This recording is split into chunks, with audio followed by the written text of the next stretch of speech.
What's up, everybody? This is Jesse and Edwin, and you are watching Comic Conversation episode 78. Yes, folks, it's that time of a week again where you get to hear all the latest and the greatest, all the breakingest, and all the best news in comic books and superheroes.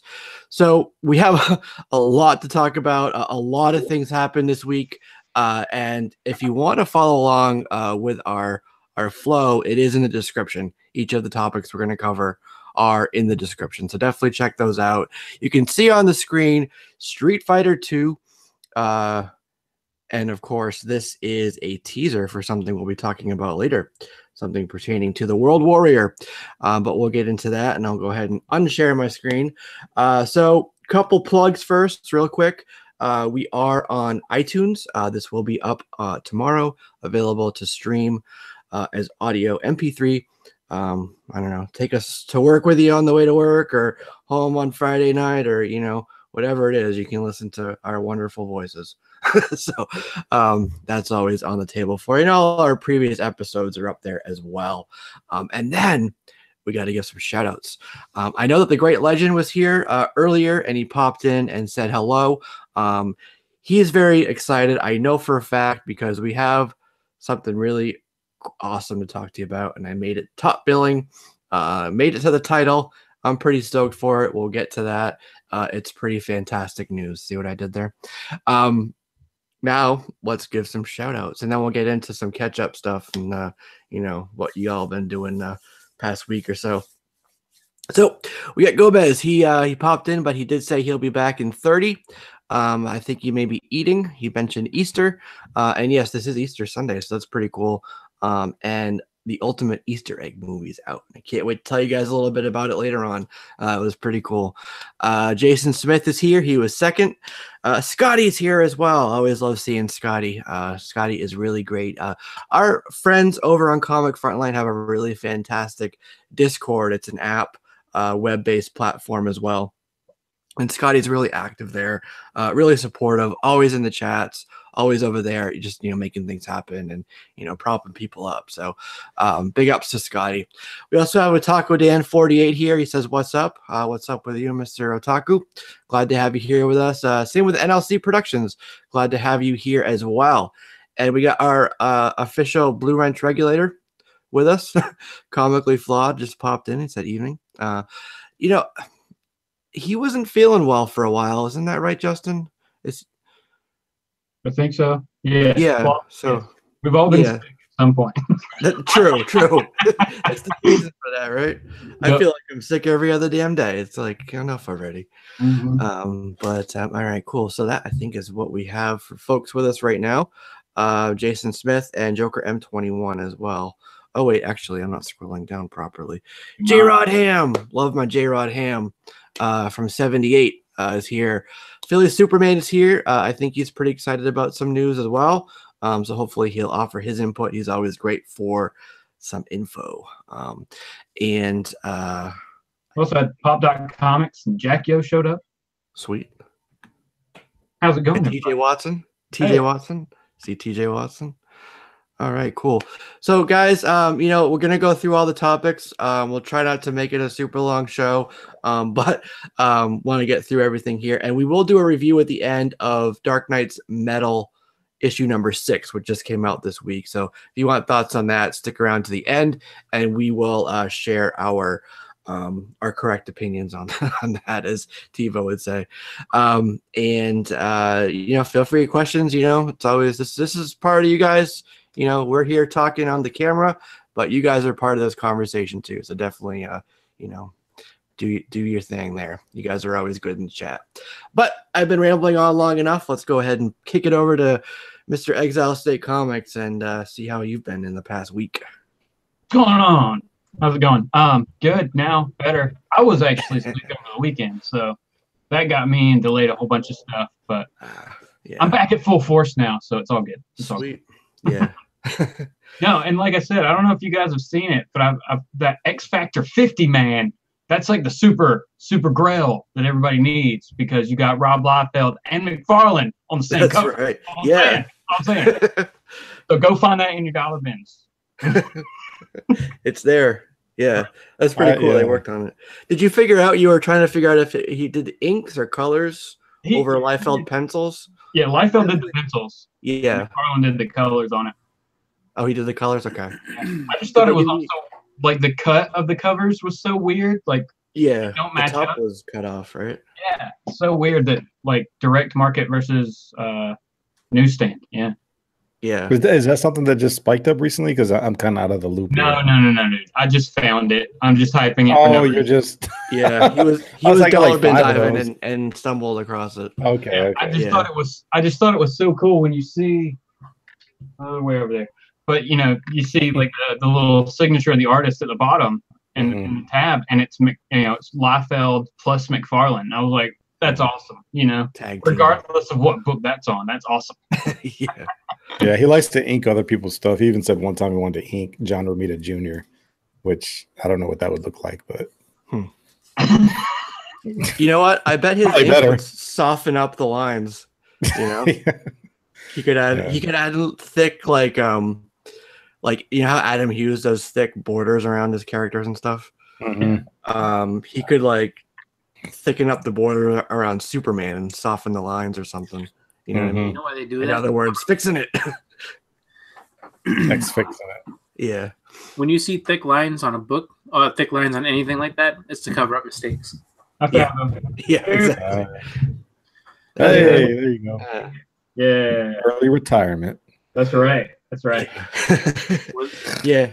I like newsstands quite a bit. I think it's a cool sort of subcategory. You know, it's fun stuff to chase. Like it gives you something, like you get the whole run, but now suddenly you have something else you can chase for the same run. You know, as a collector, we always have something else, you know, to go after. So doubles of everything.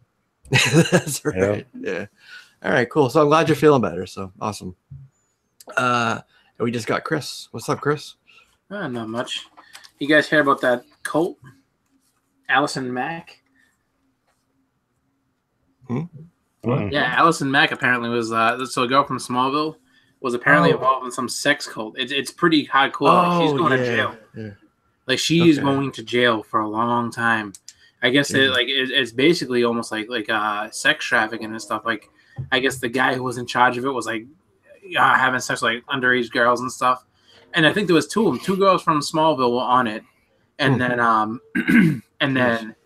they Allison Mack, like one of them left after she heard that this dude was a pedophile. She was like, I'm done. And then Allison Mack, I guess, stayed the whole time. She's like, I don't give a shit. This was going down. And I guess she gave them the idea to start branding people. And the brand, I guess, is like kind of it's like a mashup of his initials and her initials like together. So it's just like, she's in a lot of trouble. There's no other way to say it. But, so I don't know if you guys want to bring that up on the show or not, but I mean, it's. You just did. Yeah, you just did. Huh? You just did. No, we're off there. Yeah, no, we're not. We're live. That's really. Yeah, we're live. What's the yellow thing? What's the yellow thing? It's there. We're live. Everybody's saying hi to you. Bringing in the news.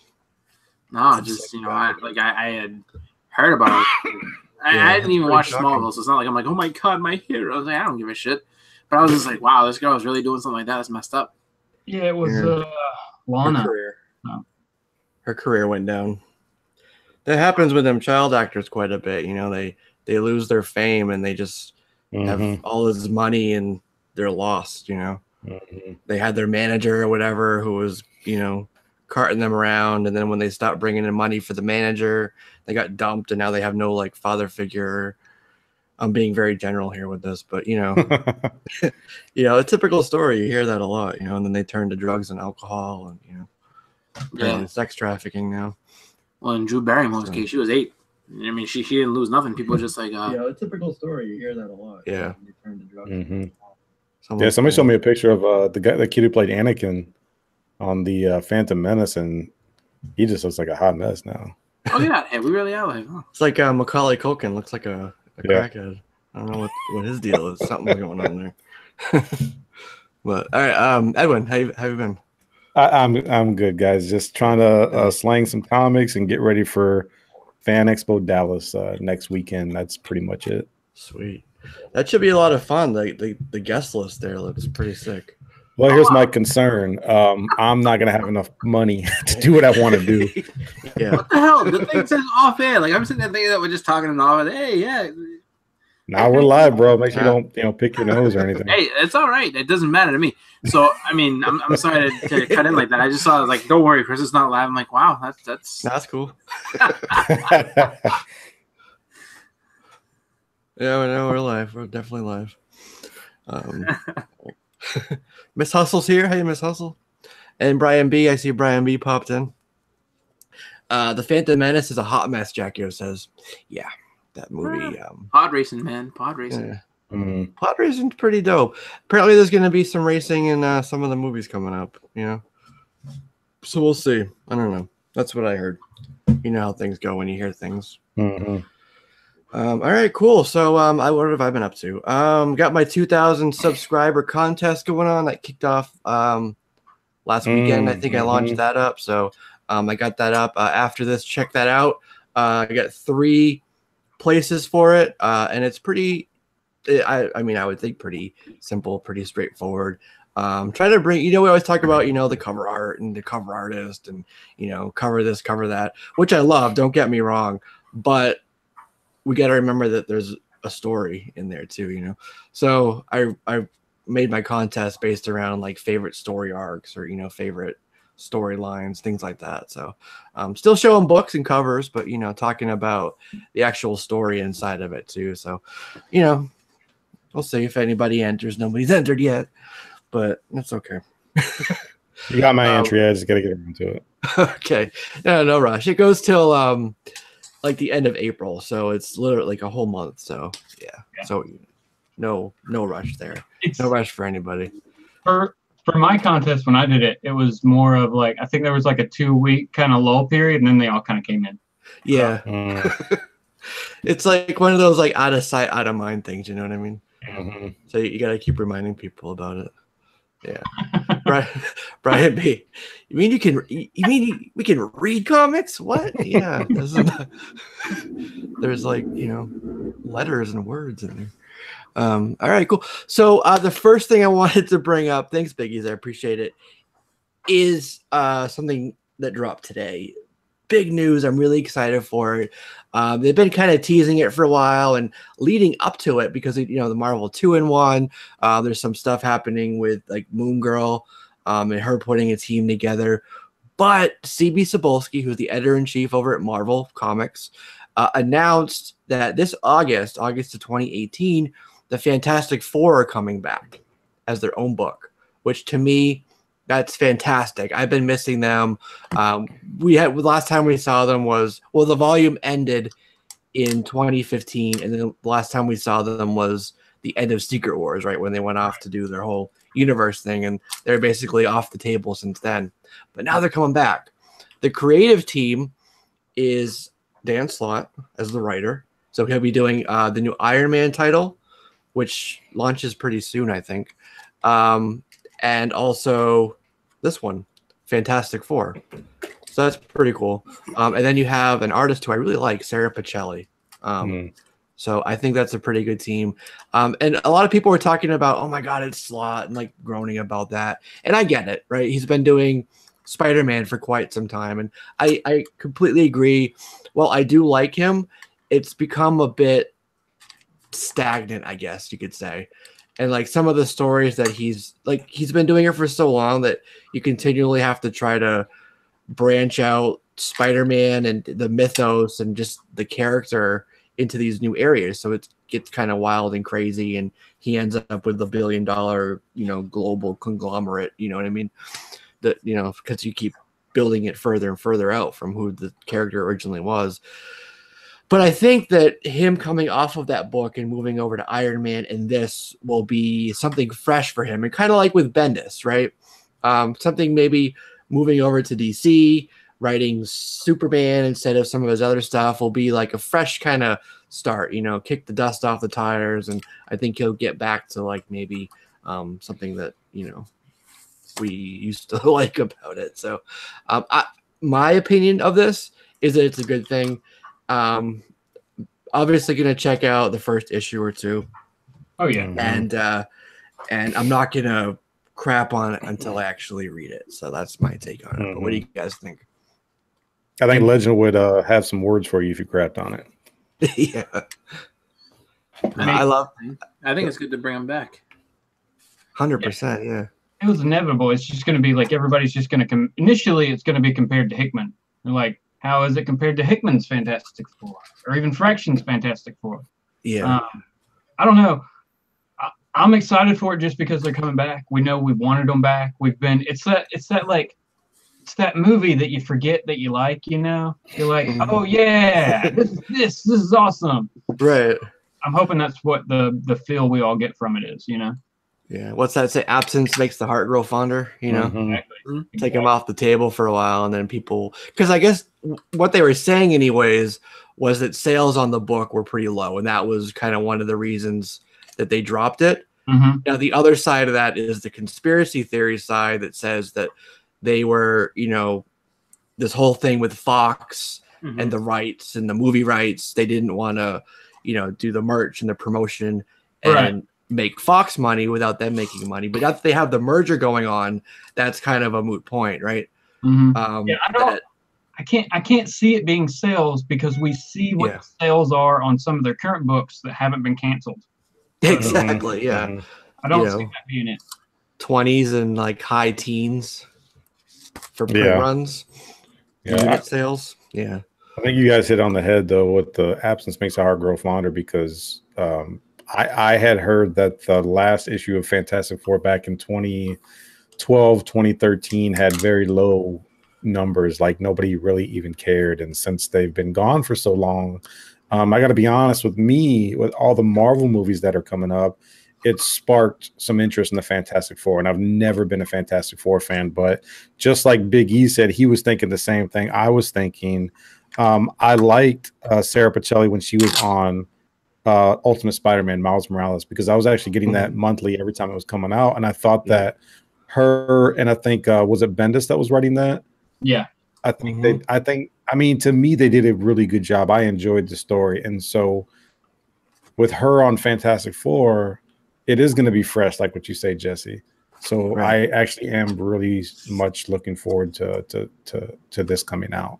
Right. And the other thing, like I'll just mention this real quick. The fact that like in the promo picture we had Reed and Sue holding hands, like I think but that's significant, right? Yeah, because weren't they in a divorce towards the end or something like that? No. At some point when she went crazy and all that stuff happened. Or when he wouldn't, that was like Council of Reed stuff where he wouldn't come out of his lab. Yeah. But that's always a thing with them where he puts work kind of first sometimes. But I mean, think about it though. Marvel really doesn't have any families right now. Per se. And so they're bringing back the first family as a family, you know? 100%. I agree. And a lot of the things, like even with Spider-Man stuff, a lot of the things that people complain about is missing that, you know, familial element, right? Like, oh my God, the marriage, you know, one more day killed it, you know, it's been crap ever since, for example. Yeah, because in your mind, Peter Parker should always be chasing after Mary Jane. Yeah. You know, that's just like how that character's supposed to be. Yeah. They should have a family by now. Well, they do in another book. Yeah. It's confusing. Like, who was I? I was watching somebody's. I don't remember who it was. I was watching it today. So somebody was talking about two books, and I'm completely drawing a blank as I'm talking, which is really bad timing. Okay, no. So it was it Spider-Man? Yeah, it was Spider-Man. So you got Spider-Man and then Spectacular, and like, kind of, what's the relationship between the two books? Is it two different universes, or like, because he can't possibly be going through what he's going through in Amazing, while at the same time going through what he's going through in Spectacular? Like, it used to be like, it might have been Mike, Comic Book Corner 2.0. I think it might have been him. But he can't possibly be going through these two things at the same time, where like it used to be with a book. I don't read Spectacular, so I can't speak on that from firsthand, but you know, you'd read a book and like the world would make sense. Is like things are happening and affecting things in other books, and they'd refer to, you know, what happened over here in this title. But that's all kind of seems to have gone out the window. So I don't know. Are you guys reading Spectacular? No. Yeah. But I know what you're talking about, kind of like Batman and Detective Comics or something like that. Right. I'm picking up 0 Spider titles right now. Yeah. Well, I'm getting Which is upsetting. the Red Goblin stuff, but I'm not like Yeah. really reading it. Amazing's been on my pull.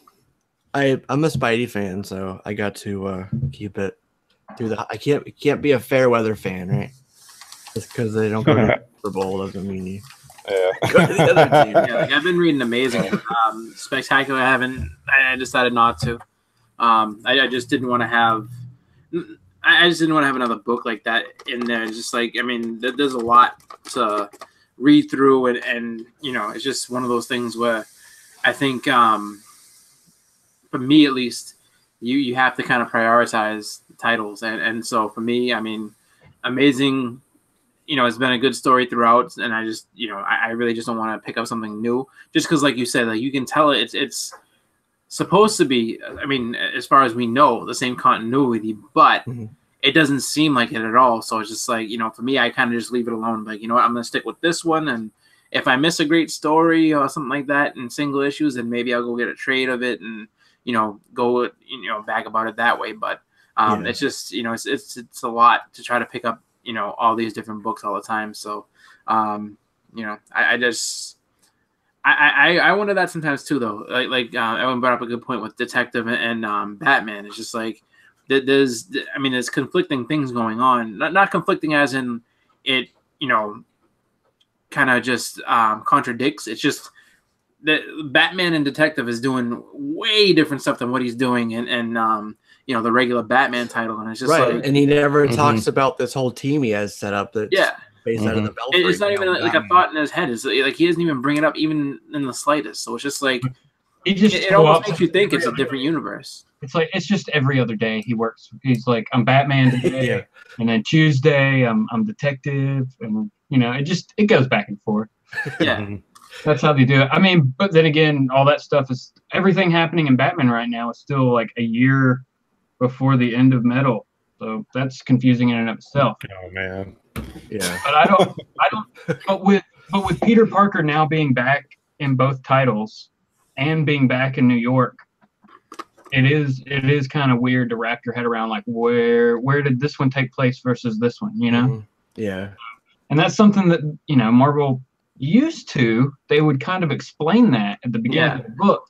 Right. Now they just like yeah. Well, yeah. Now it's more of a just, you know, they don't give you that little you know, those little blurbs of information. The synopsis. It's kind of like well, not even synopsis, just like, you know, it'll be something like, you know, Green. It doesn't matter who, but it's just like, you know, Mary Jane told me all about, you know, the car accident that Harry was in last week or something like that. And then it's like, see, you know, Spectacular Spider-Man this, or see Sensational Spider-Man that. It's just like, you know, it would basically, like, they would make at least a little bit of an effort to say something that happened in another book that, you know, makes you want to read that one too, to catch up with everything. Yeah. You know, it's funny, when I was a teenager and I was picking up like the Jim Lee X-Men stuff and, you know, that era right there. That's how I was picking up random issues, like as I could afford it with my allowance or whatever. I'm sure we all went through that. But like when they would reference a previous issue, I would like, that's the issue I would try to go after next, get that issue to find out what happened. And like, that's how I would slowly put the run together, not like sequentially. So I like when they do that. It makes sense, you know, it gets me going back and, you know, looking for those older issues that maybe it was a filler issue or whatever. I would have skipped over it, but now suddenly I want to read it because it refers to what I just read. Right. And that, I mean, that's a fun part of even like picking up back issues of now, like you're reading through and you're like, oh man, they reference this in this other book. So you dig through your long boxes and you're like, crap, I don't have that one. Time to go back to the store. Damn, I got to go back to this. Well, yeah. And the other thing too is that it used to kind of be one of those things where you would have an issue, you know, let's say, you know, you pick up issue 31 and then issue 32, you know, it kind of stuck with the same story, but it was moving forward in other directions, and you needed that other book to kind of get the whole story. It wasn't so much, you know, just like you were saying, like you couldn't just go through, even if it was some financially whatever. It was just, even if you just went and stuck through to just the Jim Lee X-Men and just read that all through, it's just like, they throw enough little tidbits in there where it's just like, you're not getting the whole story. Like, you don't know what happened 3 days ago. Like, they already jumped a week ahead, and now you got to kind of figure out what it is they're talking about. So that was a more fun way to, I think, collect comics. I think it was just a better way to really, get just sucked into like the entire, story altogether. I think now it's just, they kind of want to, I guess because of the sales. I mean, sales I think are a bigger issue now than they were before, and so I think that it really doesn't seem like it's going to be that good of a step to go ahead and connect the stories between different titles of a certain character. Just because if one's not selling and the other one's doing great, like they're not going to keep the one that has low sales. They're just going to axe, and then it really won't matter if you go back and get them, just because that continuity is going to die, and then the stronger title is going to stay. Yeah. Jackie was asking about the other Bat books, and then Jay said there's 2 Bat books. The other are Bat Family, so that makes sense, right? Like the Batgirl and Birds of Prey and Nightwing and all those others. I'm not going to list them all, but so that makes sense. All right, cool. So I think we're all on the same page here.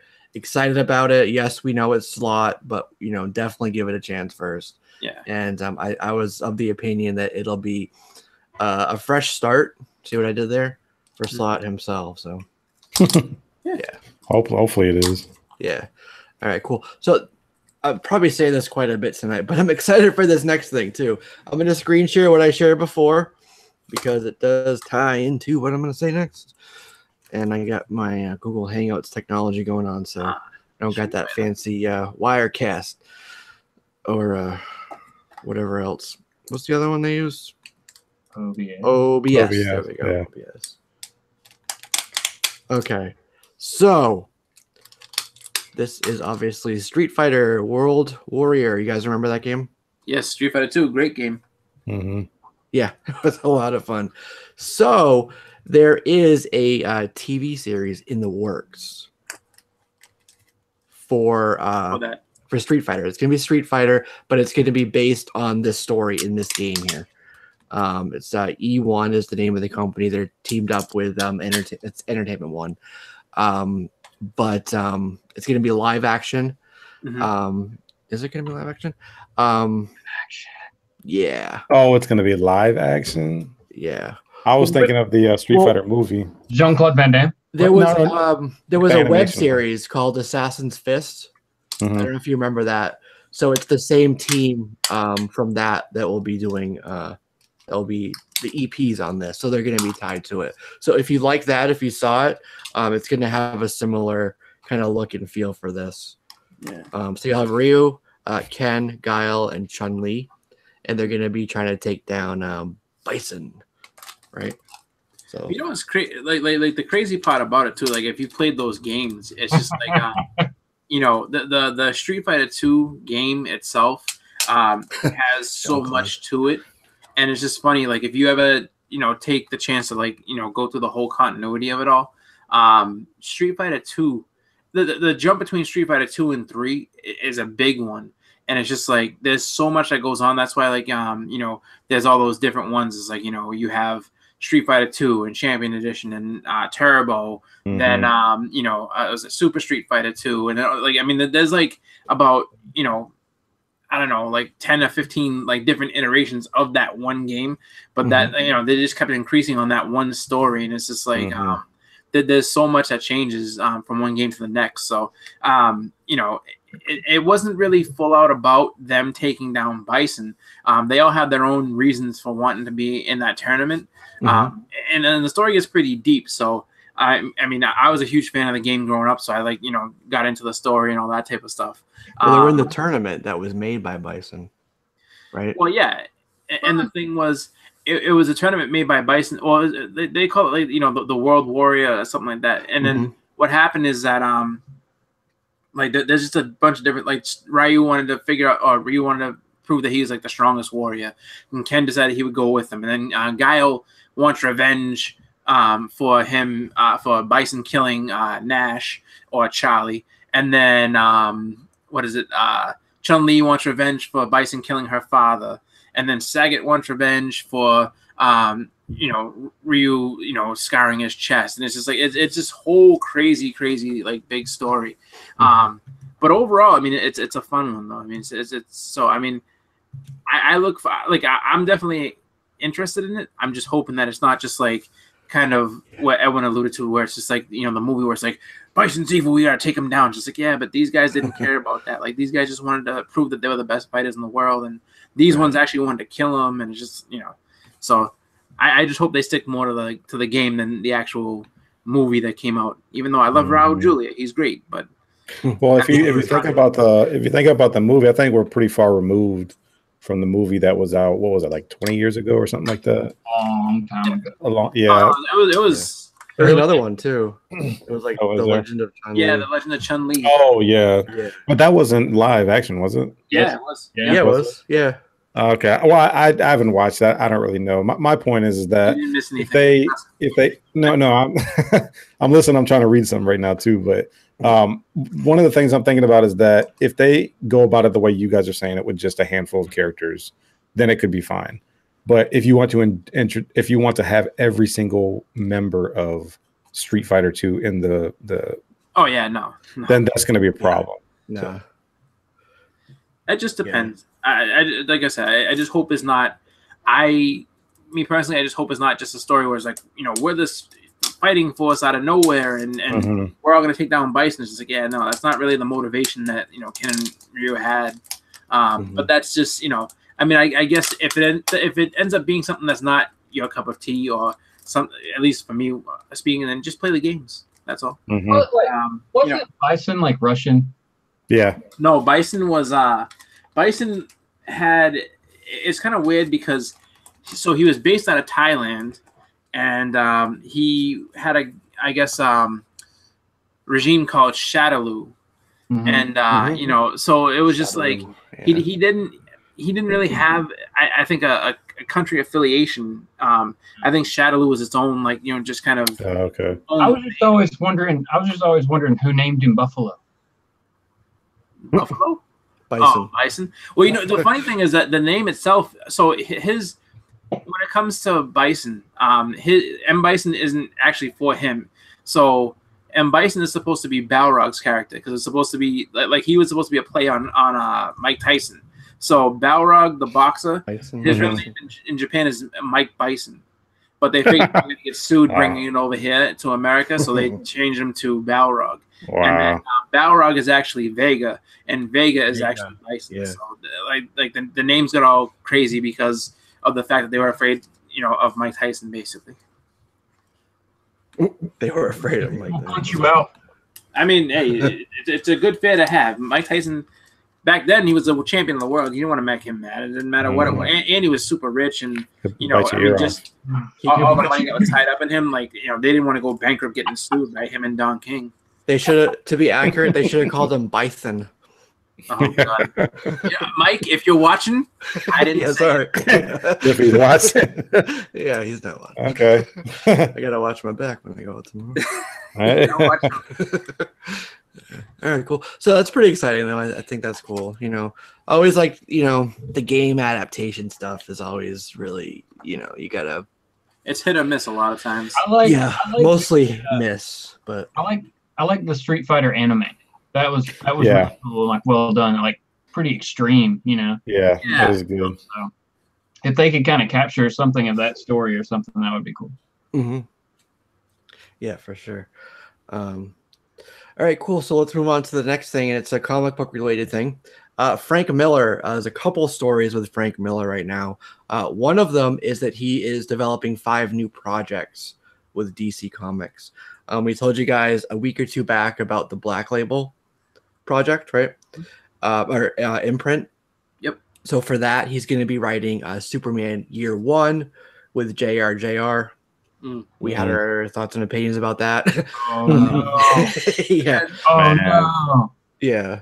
I'm thinking that Philly Superman, he's like his heart broke a little bit when he got that news. Yeah, it was like, hey, Superman year one with that team. Is it limited? Is it limited or ongoing? I'm sure it'll be a limited series. It was limited. It'll be limited, but it will take 4 years to come out. Right? What?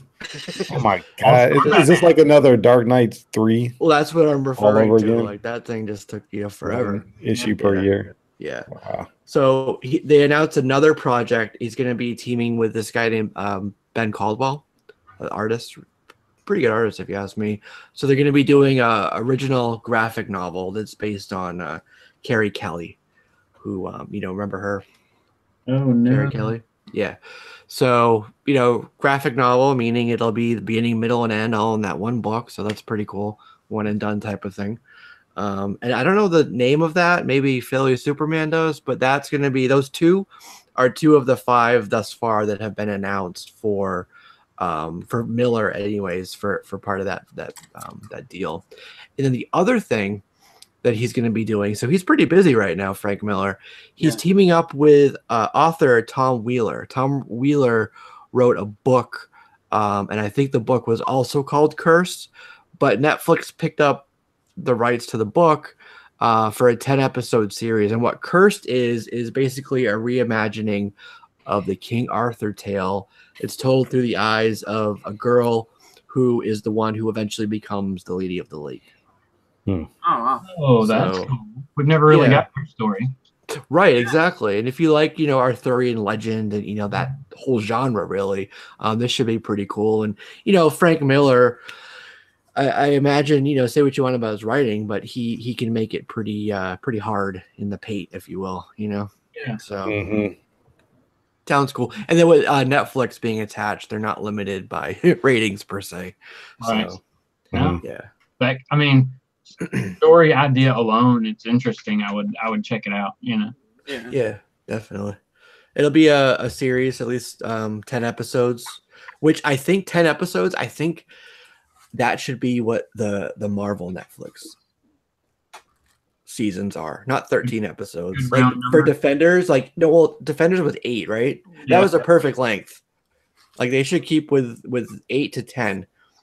13 makes you have a few filler episodes in there, and it just kind of makes the story feel just a little bit more bloated and long than it needs to be. So because they add in like mini stories to bridge you from certain episodes to certain episodes that you wouldn't need if you would just shorten the series. So I'm with you on that. Yeah. So cool. So talking about Superman, he did Superman Red Sun, I think, didn't he? Was that him? Who wrote Red Sun? Not Frank Miller. No. I'm trying to remember who it was. Anyways, I like that. I don't remember. Yeah. I'm sure someone in the chat there will let us know. Guys, in the chat or in the comments later, if you're watching this after we're live, who is the author of Superman Red Sun? Mark Miller. Oh, the other guy. Yeah. The other guy. Miller. Yeah. The other Miller. Yeah. Mark Millar. Yeah. Right. Yeah. All right. Thanks, everybody. I knew there was I was kind of on the right track there, but obviously the wrong guy. So, all right, cool. So that would be pretty neat. Called Cursed. So look for that coming from Netflix in the future. So I think it was last year, and we just did an article for Comic Book. It's up. It came up earlier this week. There was supposed to be for FXX, one of the Fox Network channels, an animated Deadpool series written, directed, produced, all that by Donald Glover, who I really like. I think he's a great actor, really talented, well-rounded talent. They both exited that project. It's not going to happen as of right now. They said that there was some busyness there and stuff, but then Donald Glover came back and was like, no, man, I was working on it. I wasn't too busy. And then to prove it, he, on his Twitter page, published a 15-page script for one of the episodes, which is pretty neat if you read it. I don't know if it's still on there.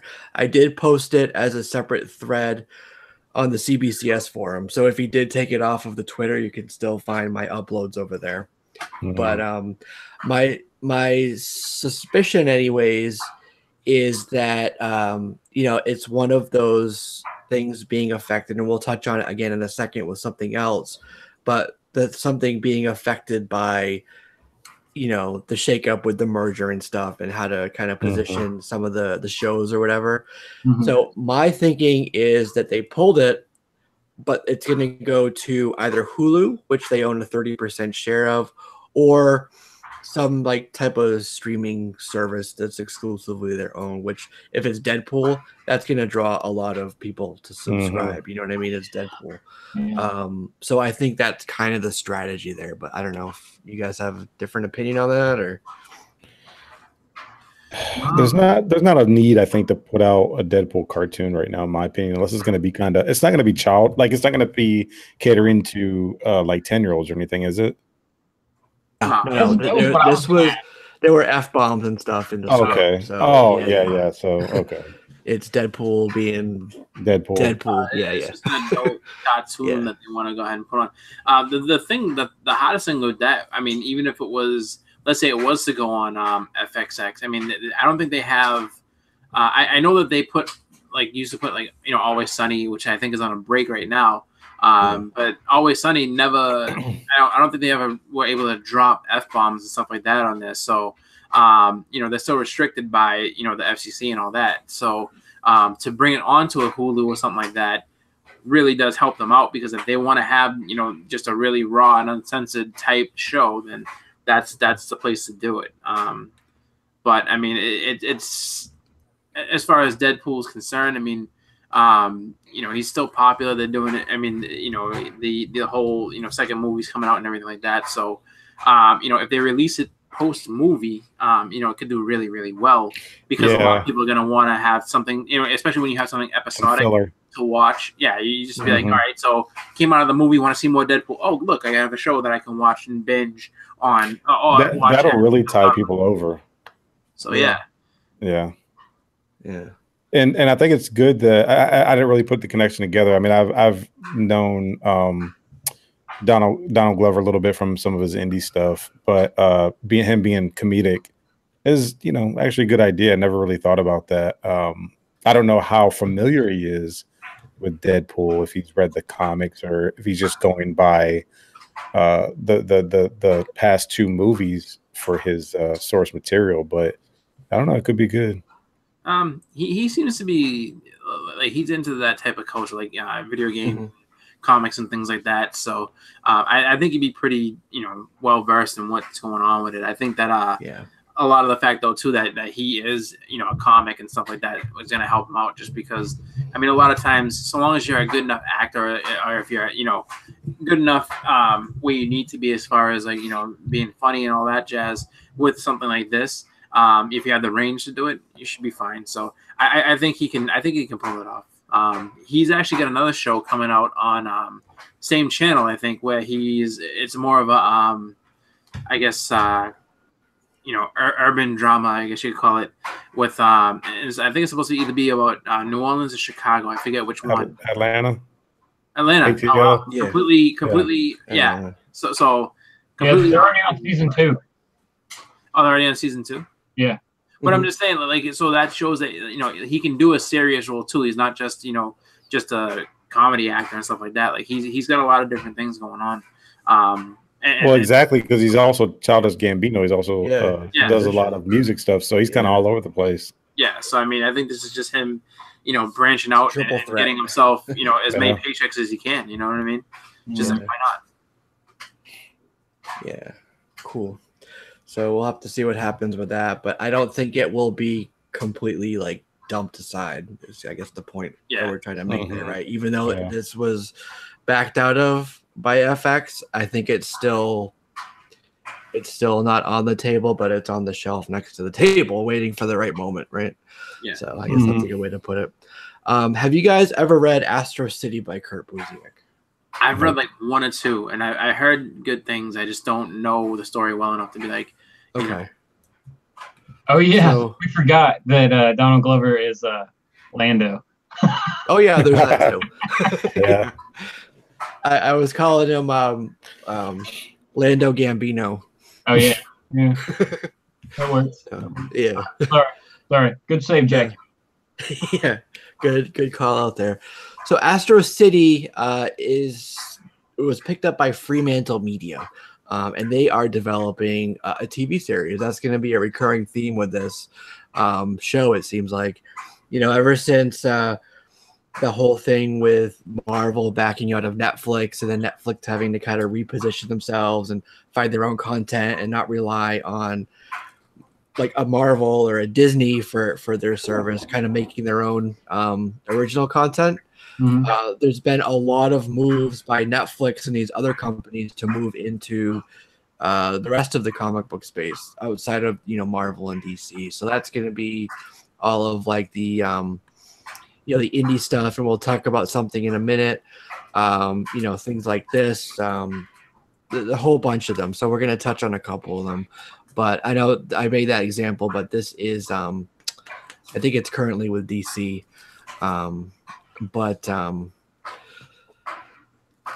Great story. It's a really cool story, and it was picked up for a series. So that's pretty cool. This will also be live action. It was Kurt Busiek. Alex Ross did the covers. Mm-hmm. And really fantastic covers. It started in mid-90s. I want to say 96 maybe? 95, 96, somewhere in there. Mm-hmm. But even though it started with Image. Oh, okay. Yeah, that's right. Right.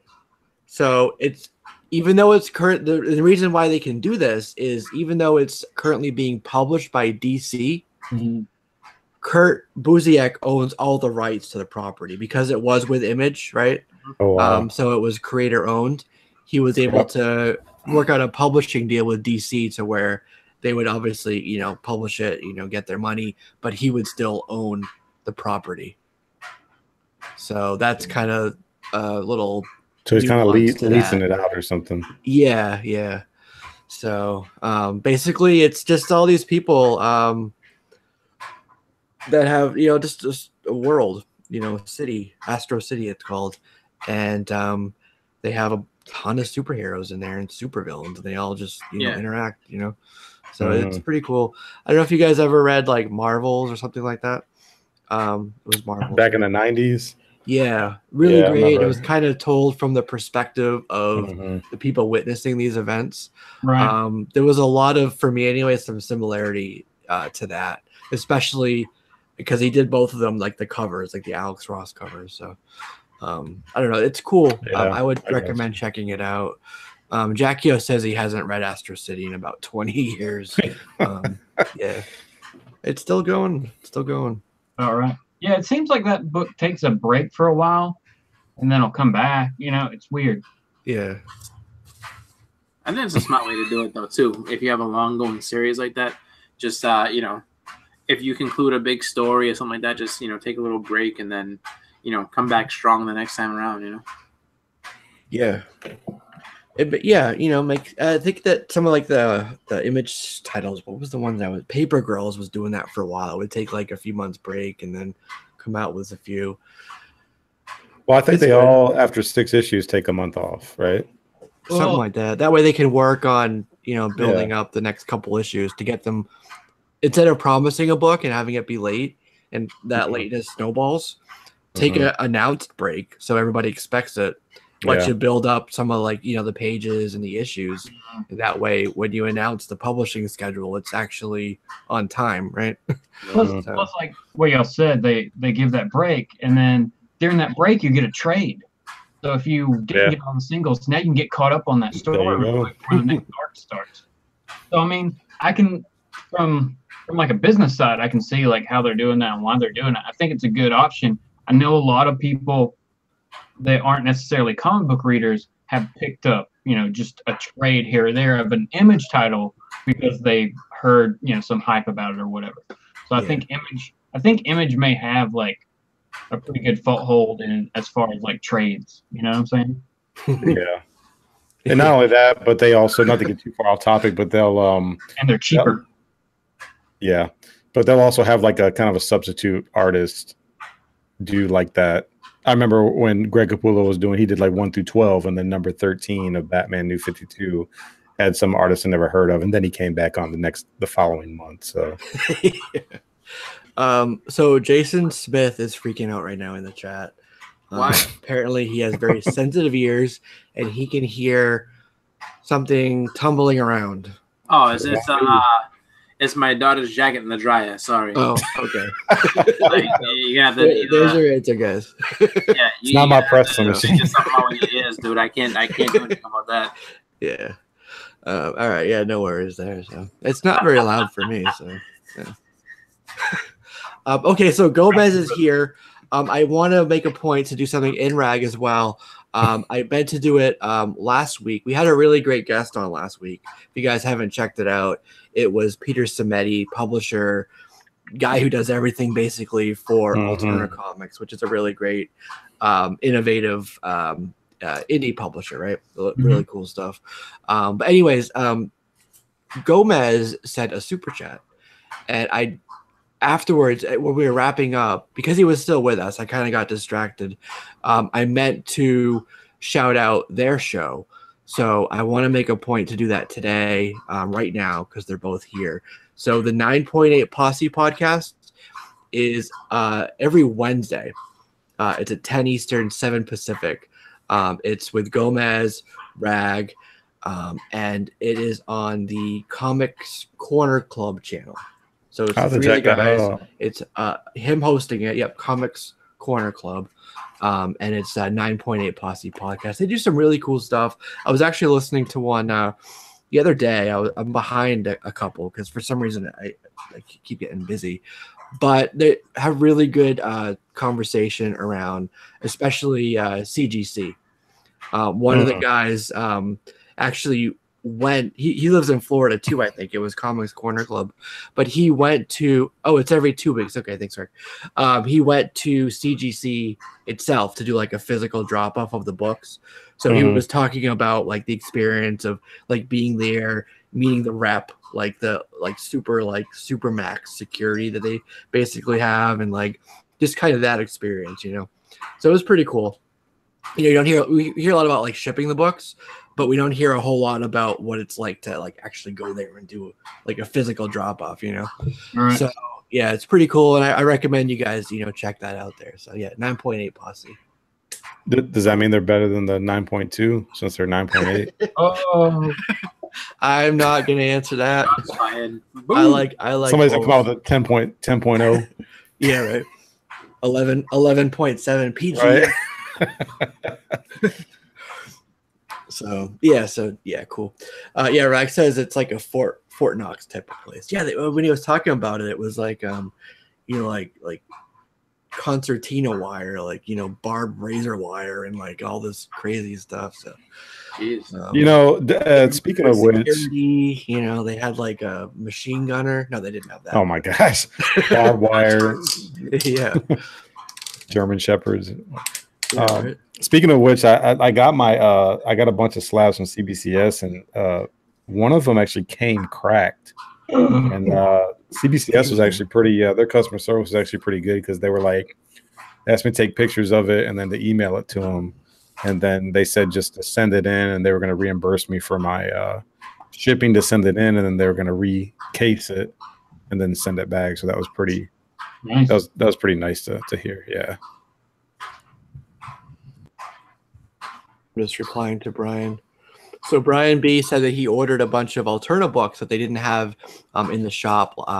He did that last Friday after the show. Nice. So this is pretty cool. If you guys, you know, you could suggest this to your stores, or if you own one or work at one, like Edwin, you can have this idea. So he actually, we talked about it last week, but Jason Smith is freaking out still. It's not dry. It'll be dry when it stops. Yeah. Jason Smith, he's howling. Yeah. Not stop it. It's dry. Yeah. Yeah, listen, here's what you do. You turn off the sound, right, and just listen with the subtitles on. That way, with the closed caption on, then you'll be all set. Yeah. Just see that closed caption. But no, he was saying that Diamond didn't have any of the books in stock. They were sold out, no like reorders or anything that were possible. But he was able to get them by ordering direct through Peter, through Alterna. Mm-hmm. So if you want a book and they're like on a low print run, Diamond is out, looking in the computer, be like, yo, you can just order directly from them, circumvent Diamond. So Yep. Yeah. So, all right, cool. So since we're talking about books and imprints, we were just talking about Frank Miller and the Black Label, that imprint. DC announced that they're doing another imprint. So there's going to be a lot of imprints with them coming up. This one's called New Justice, and it basically is going to focus around, it's Justice League centric. So there's going to be 3 titles and some other stuff, like Hawkman, I think they announced, Teen Titans will be part of it. The first one is going to be Justice League, Justice League Dark. So there'll be a new Justice League, right? That's pretty cool. Then there's going to be one called Justice League Odyssey, which will be Josh Williamson and Stepan Sejic is the artist on it. So I mean, Odyssey, like Odysseus? Yeah. I thought you said honesty. I was like, wait a minute. No. Odyssey, like I think a bunch of guys who can't lie. Travel. Yeah. I thought we were going to get like a Justice League Blue and a Justice League Gold and a Justice League Red. Maybe not. No, we're getting that for No Justice. Like a Death Knight. Right? You're going to get all the Justice League teams made by Brainiac. That's that's all written by Scott Snyder. I think that's coming up in I want to say it might be April, beginning of May for that. But I mean, it kind of I think that this New Justice is kind of like either spinning out of that or just a fun play on words to let you know that, hey, this is the next thing. So yeah. Yeah, it sounds like it also the New Justice. We should get some new characters, right? Speculation. Yeah, New Justice. Yeah, all new, all different Justice. No, don't do that. Yeah, but that makes so you're gonna have New Justice. You're gonna have the Black Label one. You're gonna have Black Label. The Sandman imprint. You have Young Animals already. I think there's gonna be at least 1 or 2 other ones. So you're going to have a good 4 or 5 imprints and pocket universes, so to speak, that DC is printing. Do you like that approach? I mean, do you think that they should kind of be separating these things into these different pockets, or do you like it better when it's just all Earth Prime or whatever, all one big thing? Depends. Or does it matter? The thing, I understand them doing it in that way where it's a bunch of different universes and not all one, is that it opens you up. So for the future, if you need to expand on it, you can. There's no problems. You don't have to worry about really tying up all different continuities together so that it fits into one space. So that I understand, and I can get why they're doing it. But they are taking a risk if they're going to have a bunch of different universes all at once, because, again, with popularity and everything like that, it's just like, if you, let's say, make 5 different universes and 2 of them aren't popular at all, then you got to condense them down and figure out how you're going to introduce new characters. And so it's just, it could leave a lot of spring cleaning either way. I just think that, for me, I think it's a little bit interesting to see different universes, just to see, where they want to go with it, how they want to do it. I think it's. Oh, sorry to interrupt, but I think it's good from a marketing perspective. It's really easy to be and they'll have, of course, the logo or the corner box or whatever it is to identify it on the cover. So it'll be really easy. They'll be like, yo, you like Sandman, you like the Neil Gaiman stuff. Well, look for every book that has this on it. It'll be really easy to be like, okay, well, this is part of that. I know I'll like that probably. So let me check that out. You know what I mean? So I think that. Oh, it's done. Yeah. So I think that in that regard, it'll be really good for them. I love that my daughter's jacket has become this big deal. Yeah, they're all talking about it. It was literally killing Jason Smith apparently. Yeah. Well, his ears are bleeding. He's like, All I can picture is that scene in Star Wars 2 where he's got that little bug inside his ear. With Chekhov. That's all I can see is yeah. Turn it off. Those things freak me out when I saw that. Yeah, Like, I just can't imagine like that thing like going in there. Yeah, it's still a hard scene to watch, even though you know it's a fake ear and everything. It's just weird looking, and yeah, no, it's a tough one. Yeah, But I would say it kind of makes sense for them to do this. I mean, there's no Earth 2 book right now. There's no alternate universe book in DC's lineup right now. So it makes sense that they're going to branch out and kind of envelop that some way. Yeah. We'll see how it goes. I mean, a lot of those books are going to depend on the artist more so than the writer for their push. So Yeah. I mean, if they have Snyder assigned to them, I mean, they're already definitely giving a sign that they're all in for whatever he's going to do. So yeah, it's going to be up to the art to figure out to try to basically, I guess, bring his reputation, forward and really support what he puts out there as far as his writing is concerned. So yeah, I'm pretty stoked for a Justice League Dark series. I like the last one. I like the team. I like that the magic darker side of it. So Scotty, what do you say? if we can get Zatanna out of Mystic U and into that book. Yeah, for sure. Yeah. Actually, so I didn't read much of Justice League Dark, but I did see the animated movie, and I mean that was pretty cool. I liked how they did it. I like those kind of characters. I think that they bring just a whole different element, to the whole genre as far as them being heroes and them kind of having just a, I guess, skewed perspective as far as right and wrong and good and evil, and then also being needing to tap into some of the darker forces in the universe to get to do the right thing and to save the world. So I think it's pretty cool stuff. Yeah. I'm gonna do a quick little Google action here while you guys are talking and see if they have the what the team will be. Yeah. Right. Well, I saw it was like Zatanna, Wonder Woman, Wonder Woman is interesting. Wonder Woman and Justice League Dark. Yep. Well, think about it though. She's mystical, magical. Mm-hmm. Yeah, but she doesn't really use mystical magical. You know what I mean? Aries and everything else. So it kind of makes sense for her. I don't know. Okay, here we go. Justice League Dark will be written by Tynan, James Tynan IV. I know a lot of people say Tinian, but it's Tynan. Alvaro Martinez will be doing pencils with Raul Fernandez on inks. So it's going to be Zatanna, like you said, Swamp Thing, Man-Bat, Detective Chimp. And Wonder Woman will be the team lead. A captain. She'll be the captain. Nice. So, Thanks for that.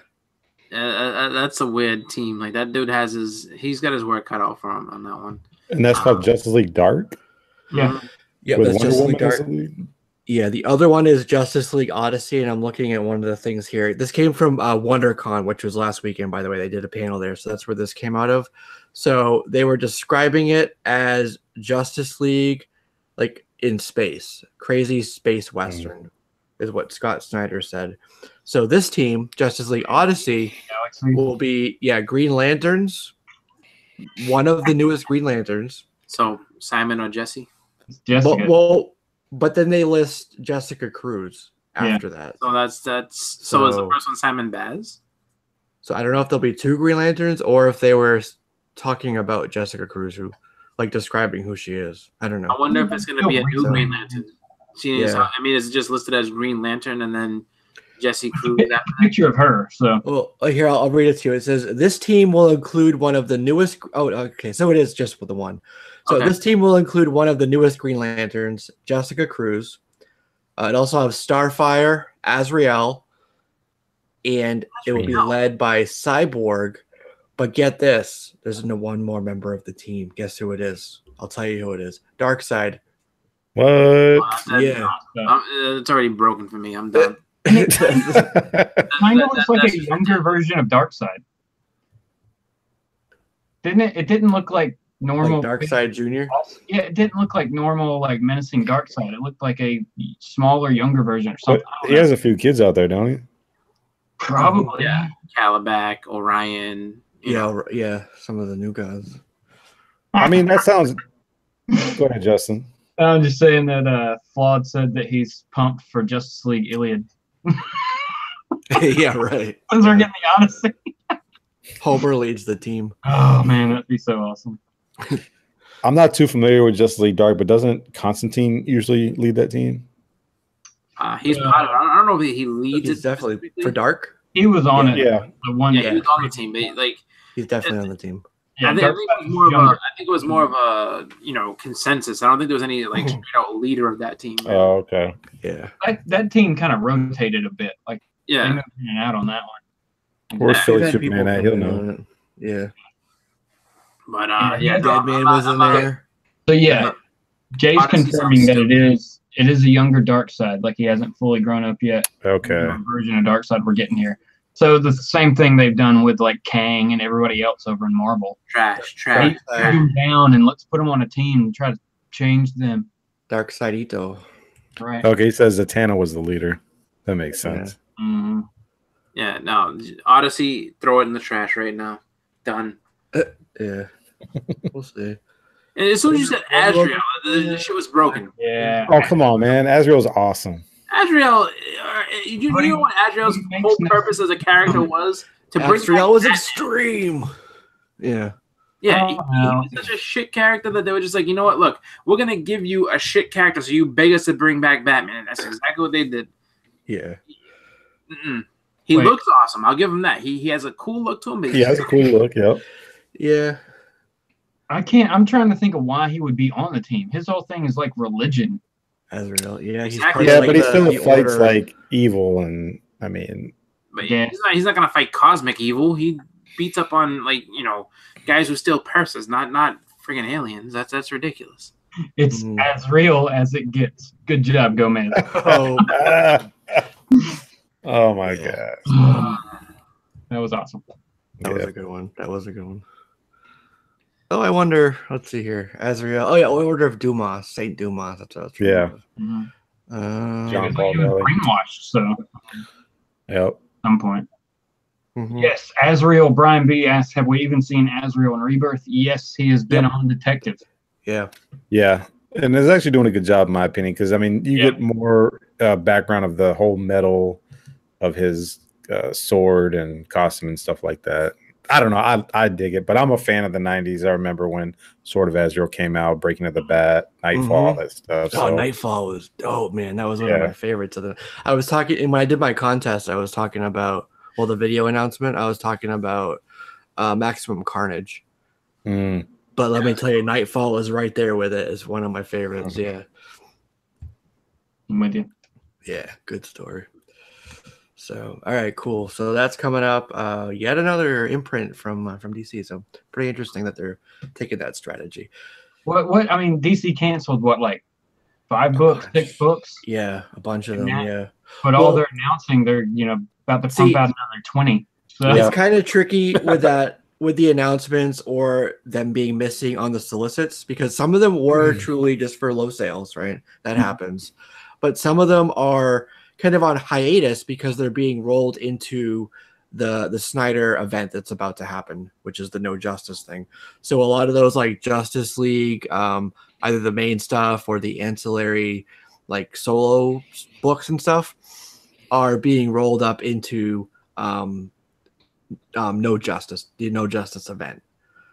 But that doesn't mean that they won't come back after that. So it's kind of tricky when you hear about like this is stopping or this was canceled, because there's a couple different reasons why that had actually happened. So Brian says nothing's truly gone, just rebranding. Yeah. well, I think this just continues to add to what DC is doing good and telling good stories, and I'm looking forward to it, man. Yeah. Should be cool. Yeah. I like DC's strategy these days in publishing, that is.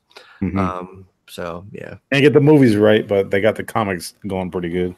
I hear that. Yeah. All right, cool. So next thing we're going to talk about is we're going to kick it on over to Fox and the Fox Studios. So it was announced this week that Dark Phoenix and New Mutants were delayed yet again. Yep. So Dark Phoenix, it went from November of this year to Valentine's Day of next year, February 14th. Valentine's Day. So yeah. So kind of like what Deadpool did, actually. That came out around that time. Remember, that was the first one. They were like, "Oh, you know, tell your girlfriend or tell your wife that it's it's a love story," which kind of had that in it, you know, to get her to go. So I don't know. It's by itself there. There's no real other like tentpole type movies at that time, so it's a good spot for it. Yeah, you know, if it had come out in November, it would be not quite competing with, because there's about a month difference, I think. But it would be contending at least to some extent with Aquaman. Oh my gosh! Which comes out at the end of the year. Yeah, so there's no competition. I don't know. I'm hearing pretty good things about Aquaman. I don't know. I've heard that the test screening for Aquaman didn't go very well. Yeah, but you can't go by that anymore now. I know it, but it's just what I have to go on right now. It's such a hard thing to determine who's telling the truth at that point, because some people, no, just say it sucked, okay, and then all of a sudden you'd be like, no, this didn't suck at all. This is actually not that bad. What I'm going Rob right now is just the DCEU's reputation over the past 2 to 3 years. The reputation is still, you know, they still got a long way to go, but you know, in a way though, I do say, like, you know, even though their reputation precedes them as not being, you know, as polished as Marvel is, I mean, I would hope that at least if they're going in the right direction, that people give them at least a chance to, you know, give them that credit. So it's like, you know what, this movie isn't completely trash. Like, check it out. It's not, you know what I mean? And I feel like now with you know, just the whole, I guess, organizing of groups to go ahead and try to, you know, throw egg on the show before it even gets a chance to start. You know, it really makes it hard to take, you know, those reviews at face value, you know, anymore, just because it really is just kind of a, you know, really just, I don't even know how to say, like, other than just, it's just people going ahead and trying to ruin things before they get a chance to get started. So, well, but one of my concerns is that with the more they keep delaying it, is that going to interfere once Disney and Fox get their paperwork put together with the whole merger? Like, is that gonna? I guess what I'm asking is that gonna change? Go either way. It could go either way. They may shelve it, which I don't think they will, or it could be that they're rolling in some MCU stuff to it in anticipation of it, which, in my opinion, would make it even better. But remember, we were talking about with the Deadpool thing, kind of like one of the things being affected by the merger. I think this is. The other part of it, just so you guys know, is that New Mutants. It was originally supposed to come out next month in April. Next month, yeah. Then it was moved to February of next year. Now it was announced with Dark Phoenix. Now it's August of next year. So another 6 months back. Now with this movie, apparently, this is what I heard, and again, you know, take this with a grain, but Simon Kinberg had to do some tweaks to the script. The third act didn't quite, you know, land as well as they wanted. So they're doing their reshoots, and obviously we've talked about it before, but they're adding another character for New Mutants as well, which might be what's his name, robot guy, Warlock. Warlock. Yeah, Warlock. Yeah. That's kind of like the thing there, but it's pretty common. So don't think like, oh, they had, you know, the movie sucked, they had to do like completely redo. Movies these days nearly always get they'll do like a, you know, not a screening. What do they call it? It's like reshoot. It's like a test screening. Test screening. Oh yeah. And then they typically always get they call it pickups, or they call it additional photography. You might hear those two terms. Basically means the same thing, but it's really common. And that just means that they're tweaking something, adding something, changing some CGI or whatever. But like I said, most of the big movies, get this type of treatment after it's been seen by who needs to see it. So, I wouldn't really worry about it, to be honest with you. Philly Superman says that doing as much as 50% of reshoots. Is that true? I mean, I know they're going to factor in a new character, but man, you wouldn't have to reshoot 50% of the movie, would you? No, I heard it was just the third act that they're working on. Which means like the end of the movie. That's crazy. Yeah. I mean, half a movie would almost take it to the point you might as well shelve it until you figure out what the big issues are. Just because, I mean, that's a ton of that. I mean, you got to figure if it's a 2-hour movie, that's an hour of footage. I mean, that and just to get, certain scenes done, especially like CGI heavy scenes and special effects heavy scenes, you're talking about months of work. Yeah. And from what I heard, to kind of support that it's just the third act, the budget for the punch up right now, or pickups rather, is punch up is more for script. This is reshoots. $10 million, which isn't really it's not a whole lot of money in terms of movie studio money. So you're not going to reshoot half of the movie with $10 million. No. Right. Okay. So, but again, with this type of thing, you got to trace these things back to the source, kind of find out who originally said it, where it came from, and just kind of take it from there. But typically it's something that, it could be 50-50 with it being right or wrong. So, but we like to it's fun to talk about, whether it is true or not. It's fun to kind of speculate on, I guess you could say. So, yeah. But so something else that got passed over that I was looking forward to actually was Locke and Key. Are you familiar with Locke and Key? Remember we talked about that a while back? Yep. So it was supposed to get a show. It was supposed to be over at Hulu. They're the ones who had actually ordered it. But surprisingly, a lot of people were surprised by this. They passed on it. So the people, it's Andy Muschietti, I think his name is. He is kind of shopping it around right now because now it doesn't have a Hulu home.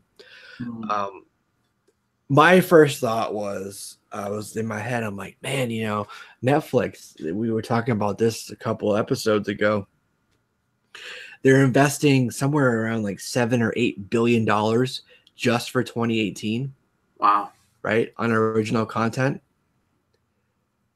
So, and they're expanding into the comic book space, picked up Malara World, they're doing the thing with the other guy there with the Awesome Verse, all this stuff. So this seems like it would be right within their wheelhouse for them to pick it up. Right for the picking, take it away from Hulu, they got it. I think that it would be perfect to land on Netflix. So I don't know. What you think? I think it'll work there. Like, I think it's a series that would work because unless it's a comic book, you wouldn't know it's a comic book, Yeah. Right. Really. Exactly. So they could play that one. I think it would have a pretty broad appeal to people. So I don't know. It's one of those things of like, you would want to know the reasoning of why they passed on it, but I can see it easily getting picked up somewhere else. Yeah. Yep. So we'll have to see. It's Joe Hill, who's you guys Not know related who's to Hank. No. You guys know whose son he is? And Cher? No. No. No. No? Son is Joe Hill? No, I'm not sure. Joe Hill? Stephen King. Oh, really? Yep. I so think... is Hill like a pen name or something, or? I'm looking up right now. King, or is his real name Stephen Hill, and he's just been Stephen King like he was Richard Bachman for a long time? Nope. So we're trying to see here. I'm trying to read real quick to answer your question. Speed reader. I guess he was trying to get away from his dad's like the shadow of his dad. Like he's always going to be compared to his dad, you know. So Joe Hill is kind of like his pen name. His real name is Joseph King. So he is, you know, Stephen King's, you know, son, King obviously, but he went with the name Joe Hill just to, you know, for whatever reason. I don't know why he picked those, you know, Joe and Hill, but you know, it was to get away from as being generic to his dad. Yeah, like Nicolas Cage's real name is Nicholas Coppola, but he didn't want to be compared to his cousin Frank, so that's cool. Nothing wrong with that. Yeah, exactly. Yeah, that's cool. But he's also this Nosferatu is in development. It's been in development for a while, so that's another one of his books. But this is kind of like a cool like horror type of thing. I think it's made who's is it IDW? No, it's no, I think it is IDW who does it, right? Nosferatu? No, Lock and Key. Yeah. It's IDW, right? Is it or is it? I'll look. Continue on. I will find it. Yeah. So yeah, they're going pretty hard right now, trying to find a new home for this. So, like I said, I'll put my money on Netflix, but we'll see. So, yeah, if you like that genre, guys, and you haven't read Lock and Key, definitely check it out. But I think that the first, at least for the volume, the first few issues are maybe a little bit pricey for some folks. So maybe check it out like in a trade paperback form. You know, might be a good way to get into it. It was IDW. Good job. It was okay. I wasn't sure if it was IDW or Dynamite, but I just kind of threw out IDW. But yeah, so all right, cool. So yeah, hopefully we'll be able to see that at some point because I do like it. The next thing, Marvel finally announced. So Infinity Countdown, right? Mm-hmm. Yep. Obviously, that's out, right? So it's Infinity Countdown. So what's it counting down to is the question, right? So Marvel finally announced what that's going to be. It's going to be another event. It's called Infinity Wars. Infinity Wars. So it'll be Jerry Duggan, and then Mike Deodato and Frank Martin doing the art. And that's pretty much all we know right now about it. So we'll have to see. Kind of interesting being that they announced, and I know we could argue the nuances of what it exactly means, but Marvel did say that they weren't supposed to be doing any events for quite a while. Yeah. But yeah, you know, here we are going strong in the events. I guess maybe it because it's a self-contained story versus like, you know, taking up the time in the individual titles, or I don't know. But yeah. No, I mean, well, the same thing can be said for No Surrender. Yeah. That's, you tell me that's not an event when it takes 16 parts. Come on. Yeah. Right. But yeah. But interesting. I don't know what it'll be, but you know, perfect timing because of the movie, right? Yeah. So, I mean, even still, it's just like, you know, if you say no events, I mean, and it's one of those things where you kind of got the feeling. I mean, everybody knew to take it with a grain of salt because it's like, how faithful can they stay to that? And yeah. I mean, I just figure, you know, they keep wanting to establish. I mean, they're about to establish a whole bunch of new number ones. You know, and it's almost like, even though they said no, you know, we're just gonna go ahead and do this. It's just, you know, it's not. They're not staying true to what they're saying, and it's really just kind of it's a little bit annoying, and it's just almost at this point insulting people's intelligence, where it's like, no more events. We're off of those, and then new event, and you know, we're not gonna mess with the numbers. We're gonna go ahead and just, you know, try to establish this, you know, new numbers, new number ones. Don't you worry. And it's just like, and I get maybe they're not straight out rebooting the entire continuity, but still, it's just, I mean, yeah. Even though, so we're gonna go into all these technicalities and be, well, it's not technically this, and it's just, there's no need to insult people's intelligence. Just, you know, stick with what you say. That's my biggest thing with, I think, that just stick with what you say. You can shift up the teams, you can change up creative. That's perfectly fine. It's just, you have to, at least from a good customer service standpoint, just not. I don't even think it's necessarily even lying, but it's just not. Basically, just paying you lip service, and they're not going through with what they promised. So that I think is a little bit disappointing to hear. Yeah, exactly. And you know, I don't want to believe that they're lying, but I think that they're very sort of reactionary.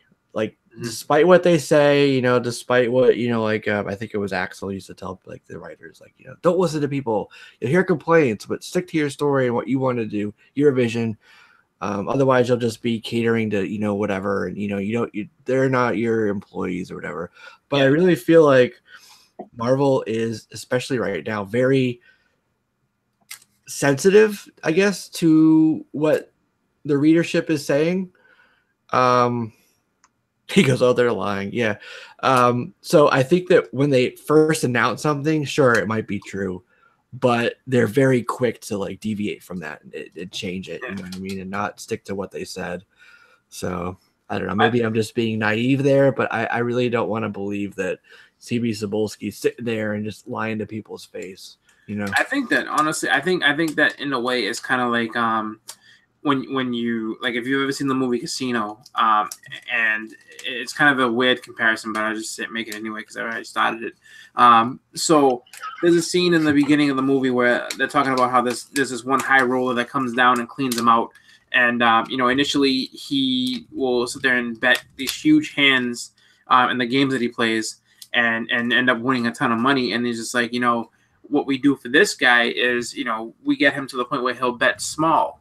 And eventually the guy basically looks at the fact that he's not, you know, wagering so much, he's losing money instead of making money. And I think that is kind of Marvel's mentality, where it's just like, we're not going to have a big event. No, we're going to stay away from those. But then it's just like, you know, we got a big movie coming out. We need to, you know, make money, and we can make a ton of money if we, you know, have something that goes along with the movie. So I think in their mind, they figure if they just stuck to their guns and said, listen, no, we're not going to do any events. That's it. They're losing money. Whereas they could be, you know, they figure they're going to make a ton based off of this, because Infinity War tied in with the movie. You know, we have people go right to the comic shop and like, oh, Infinity War, I want this, you know. But I just think at this point, if you're a long-term reader, it kind of is in bad taste to just, you know, really go ahead and flip-flop like that. It's not really cool. No, I don't want you to think because hell, Bueller. I meant to say hello. I forgot the O. I don't want you to think because I was saying that they changed it that I thought it was good or okay or acceptable. You know, I was just thinking maybe that was part of the thought process. So just want to clarify that.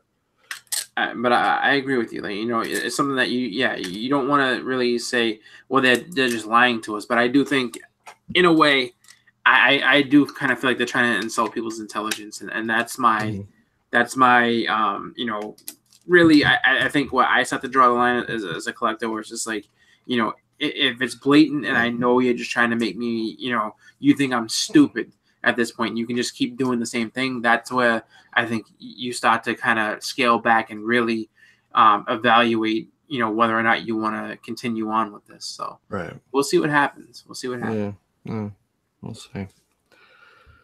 Yeah. All right. So that's Infinity. What did I say? Infinity Wars. Infinity Wars. So that'll be interesting. Infinity Countdown. Yeah. Next two things are interesting. So John Cena, WWE guy, right? Confirmed for Duke Nukem. That's fine. Duke Nukem. Yeah. He also said he wanted to be with The Rock in the Fast and the Furious franchise. I don't know about that, but yeah, I could see him being Duke Nukem. Yeah. I could see Duke Nukem. I don't know if I could see. I don't know if I could see him in Fast and Furious without it turning into an actual wrestling match on screen. It's just like, it's just. I mean, it would just look too strange. You know what I mean? But yeah, I mean, Duke Nukem, I could see that, and I could see him doing well with it because he'd be more trying to be funny. And I think that, you know, if it's something where he can just straight out just joke around and have fun, you know, I don't see a problem with that. I think him as Duke Nukem is all right. Yeah, I'm actually surprised that they're gonna, you know, make a Duke Nukem movie. And it's you know, you figure. I mean, character's popular from, that 90s game. I mean, because the newer one sucked, but the 90s game is really where he gets all his draw from and everything. And it's just like to have that, kind of drive a movie that, that far down the road is pretty funny. So, I look forward to it. I think it would be a good book. I mean, sorry, a good fun movie. Unless he's really bad, and it's just like like if he goes back to being like the Marine again, then we're in trouble. Oh god, yeah. We'll have to see. I like Duke Nukem, like the original stuff. So yeah, we'll see. Hopefully they do it justice. I did see Duke Nukem this past Tuesday. That's pretty cool. It's in a movie I saw, a little cameo. So he's gonna get that because The Rock was in Doom, I guess. Okay. Yeah. But let's pretend that movie. I'm gonna be honest with you. The movie sucked, but that first-person shooter perspective scene was pretty cool. Yeah. Like that was, obviously, it was cool they threw that in there. True to the exactly. You didn't think you were gonna get anything like that at all. Yeah. That was like the one. I'm gonna use the word good. That was the one good part of that movie, in my opinion. Yeah. So.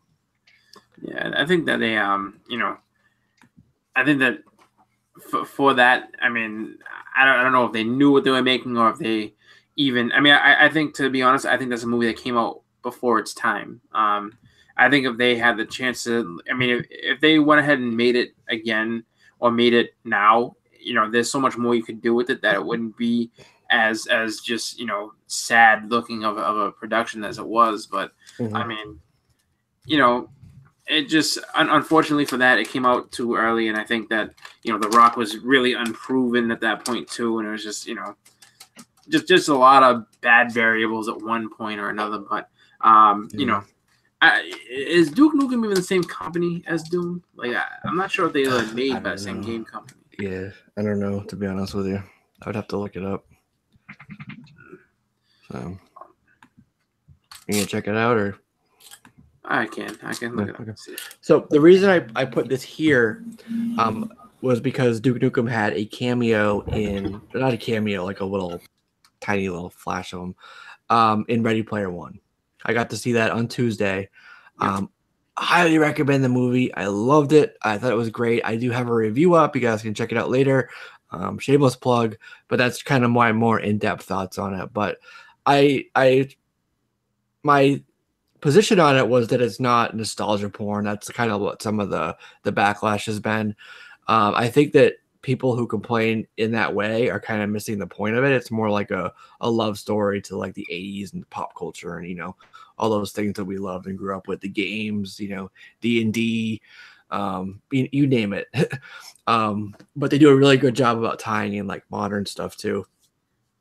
So the reason I brought that up is because the writer, so it was Zach Penn and also Ernest Cline who did the novel, which I happen to have right here. Really great. I recommend this. Guys, read it. I know it doesn't have pictures in it, but I think you'll still enjoy it. So Zach Penn, one of the co-writers of the movie, is going to be writing a script for ROM. It's going to be Paramount and Allspark, which is a new Hasbro like film studio, obviously based on like Transformers, Allspark. So he's going to be the one writing ROM. So that's pretty cool, right? Yeah. I like ROM, and then they're going to be doing like Mask and a bunch of others. G.I. Joe, they're rebooting that franchise. Some of the other stuff. Yeah. Here's a lesson. Here's a lesson for your new G.I. Joe movie. Don't kill Duke. That's all I'm saying. Don't kill Duke. He can get put in a coma by Serpentor, but he can't die. That's right. He's key to it. Yeah, he's got to stay alive. You need Doc to come over the last week. Duke's pulling through, folks. Yeah. All right. Maybe Duke can't pull in the numbers like The Rock can. Yeah. They should do a Arise Serpentor Rise. That would be fun to see that movie. That'd be cool. Right? Cobra. La, la, la, la. You know what's funny? So Serpentor, as far as being a leader, wasn't all that great of a leader. He was just more of a dickhead that you just yell at everybody. And he actually, as much as everybody will joke around about Cobra Commander being like retreat and all that, Cobra Commander never got captured. That's one thing I will give him. He never got. Serpento got captured. It's true.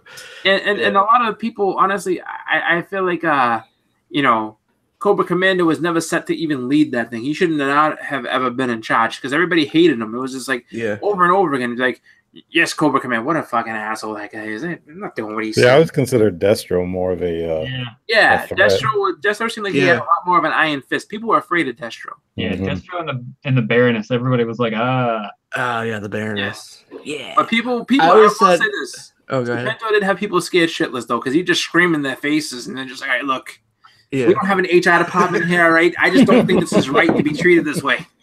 Yeah. I always said that Cobra's greatest enemy is itself. Like they're always getting in the way of themselves. right. Except when they had a rock band. Remember that? They were Yeah. hypnotizing people. oh yeah. Right? Did you have me go back and watch G.I. Joe? That's hilarious, man. I am pumped. That would be, I'm more excited for something they haven't even announced. Yeah, right. But yeah. So ROM. So ROM's pretty cool. It started with Marvel. Marvel owns the stories, but it's actually Hasbro that owns like the characters, you know what I mean? So it's a little bit weird. So anything that like any of the story arcs that were in the Marvel volume, they can't use. They might be able to use the IDW stuff, but what they'll probably do is I think they'll use like the Dire Wraiths and stuff like that, but they'll probably end up making like a brand new that's story for it. You know what I mean? So yeah. So got ROM Space Knight. This is pretty cool. That would be pretty cool. That's cool. I mean, ROM's got a good like fan base. But Yeah. I can't really think of anything I've read with ROM in it. Avengers. He was in Avengers once. I mean, one of those random books or something like that. But I've never picked up like ROM series. Oh. I have when I've bought like collections or like a lot of books, and there just happened to be one. But I've never been like, oh, yo, I need to go collect all of that ROM, you know? Yeah. Yeah. So we're talking about Mark Millar before. I mixed him up with Frank Miller. Yep. He said, I think it was yesterday actually. He said, I am never working for Marvel or DC again. Uh-oh. Well, he's got that Miller World paycheck. Exactly. He said, this is a quote. He said, I'm full-time on staff creating TV shows, movies, and comics for Netflix and loving every picosecond. No plans to ever do Marvel or no plans to ever do DC or Marvel again. So in other words, he's getting paid a lot more money. Big bucks, by Netflix. I mean, he's always been one with his eye towards the film anyways. I think that's really what he wanted to do. Like even when he writes like his stories, it's kind of like set up in a way where it's like perfect to like you don't even have to like change it. It's already a script basically. Yeah. You know? Fortunately, they did go ahead and change Wanted though. Mm-hmm. They should have left that one alone. But I would love to see him. I would love to see that done the way it was supposed to be done. So That's Mark, what it was called. Yeah. if you have the pull and all the money that you're getting, Mark, go ahead and do Wanted all over again and do it right this time. Don't let the studio get in there and start messing around. Yeah. Maybe don't spend all your money on the actors. There you go. Yeah. Well, you won't have Angelina Jolie in the next one, so That's right. Well, I think because I remember hearing about that. It was just like basically the whole thing with it was that I guess the way the story is translated over, they were just like people aren't really gonna understand what's going on, so it's better to make it really change up the story and go about it in this way. And I mean, I was so excited to see that movie, and I am happy I waited until it was on HBO. Because after hearing the story, and that's actually what happened. Once I heard what the story was going to be, I was like, I'll watch it for free when I get a chance. And I did, and I was very upset. I was just like, this is horrible. I went back and I read the actual comics. Like, that's what it should have been. So, that's cool though that he's not, that he's making as much money as he is. And honestly, good for him because he put together some really cool books and really fun books too, like the way he goes about things. So, congratulations to him. Yeah, exactly. I'm happy for him. This next thing though, I don't know. We'll have to see. So, Scooter Braun, you know who he is? Scooter Braun. He's like the manager for like Ariana Grande and Justin Bieber and a couple of those other guys. Okay. Like gals in the music world. Yeah, so he's the manager for them, and he's always kind of like been in music, but sort of wanted to do like film, kind of like that was like his thing. So he actually teamed up with David Mizell, who was he used to be a chairman for Marvel, made this company called Mythos Studios. The first thing that they did was buy a 50% stake in Aspen Comics. Really? Aspen Comics, right? So we've had Vince Hernandez on. He's from Aspen. Really great, rundown of the entire company. Great stuff there. Obviously, Aspen, based on Aspen Matthews, Michael Turner's character from Fathom. Mm-hmm. And that's going to be one of the first properties that they're going to do is Fathom. Fathom, and then Soulfire will be the first two. Nice. To make movies out of. You know what's funny about all this is some Soulfire. Don't read them. Yeah. I was talking to the guy who's currently running Aspen last year when he was here in Houston at the was it Peter? Steigerwald? No, not the inker. The guy who's pretty much running Aspen. I forget his name. Anyways, he was telling me back then that there was something in the works along these lines because they knew the importance of trying to basically, I guess, elevate Aspen a little bit more, since Turner isn't around to pretty much draw people towards the company, the publisher anymore. But it's just funny to see all this stuff come into existence, a year later. So I wonder really awesome. if this announcement, like the lead up to them getting all this done, is why they haven't really put out anything in the last few months. Yeah, could be. That's true. Yeah. Jacko said something interesting. He goes, time for another 50 lost Turner covers to reappear. So right. Well, what they did was a lot of those covers, like the Batman stuff, that came from convention sketchbooks. He put out these books like for each year where each page was like a bunch of like random, like his characters. There was, all different folks in there, and you could actually buy those. I don't know if they're still on the AspenStore.com website, but they're pretty cool sketchbooks that he did, at least in like the mid 2000s. So,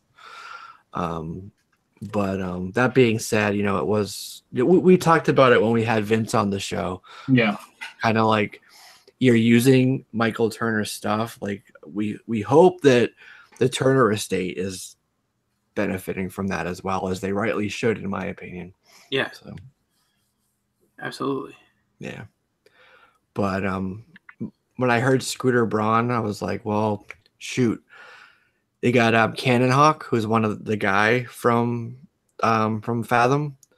I'm like, you better not make the Beebs into Cannon Hawk, please no, or I won't see it.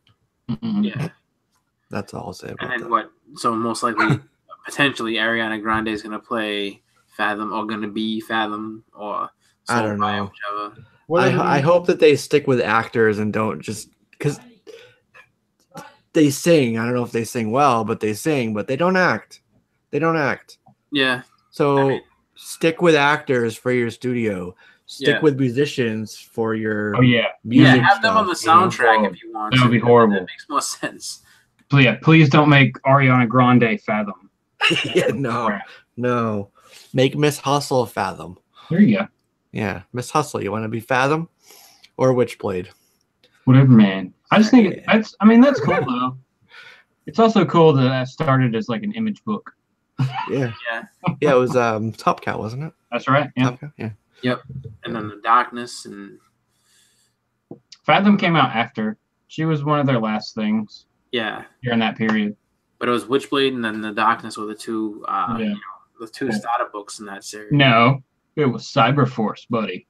Cyberforce? Yeah, Cyberforce is what started Top Cow. But it wasn't Michael Turner though, was it? No, it was Mark Silvestri. Yeah, that's what I'm saying. Like, but wasn't Ballistic one of them too? Darkness and Ballistic was a bad guy. Okay. She was hunting down Cyberforce. That's right. Yeah. Now, Ballistic was one of the first books that Turner worked on professionally. Yes. But he only did inks. I think he was only inking on that book. Yeah, if you go back and watch that Michael Turner documentary, they like kind of outline like Mark Silvestri or Silvest, whatever you pronounce his last name, kind of lays out like how he met him and how he got him into everything. It's a great documentary.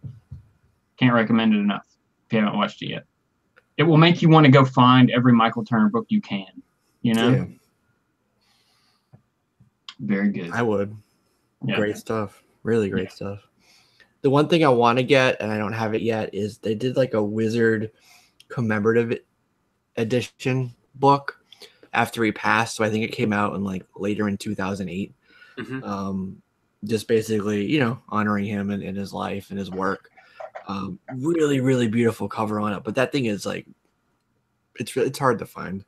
So I'm hoping I can find that. But yeah. Yeah, so it's that. So Fathom, cool, right?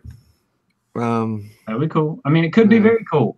It's a cool concept character, you know. It is, and we got like Aquaman stuff coming out, so like the whole like Waterworld type of stuff. The technology is there, is what I'm trying to say. Yeah. I mean, Exactly. Yeah. I mean, I don't know much about Fathom. You guys probably more so than I do, but I just love Turner's artwork. Yeah, it's beautiful stuff. Yeah.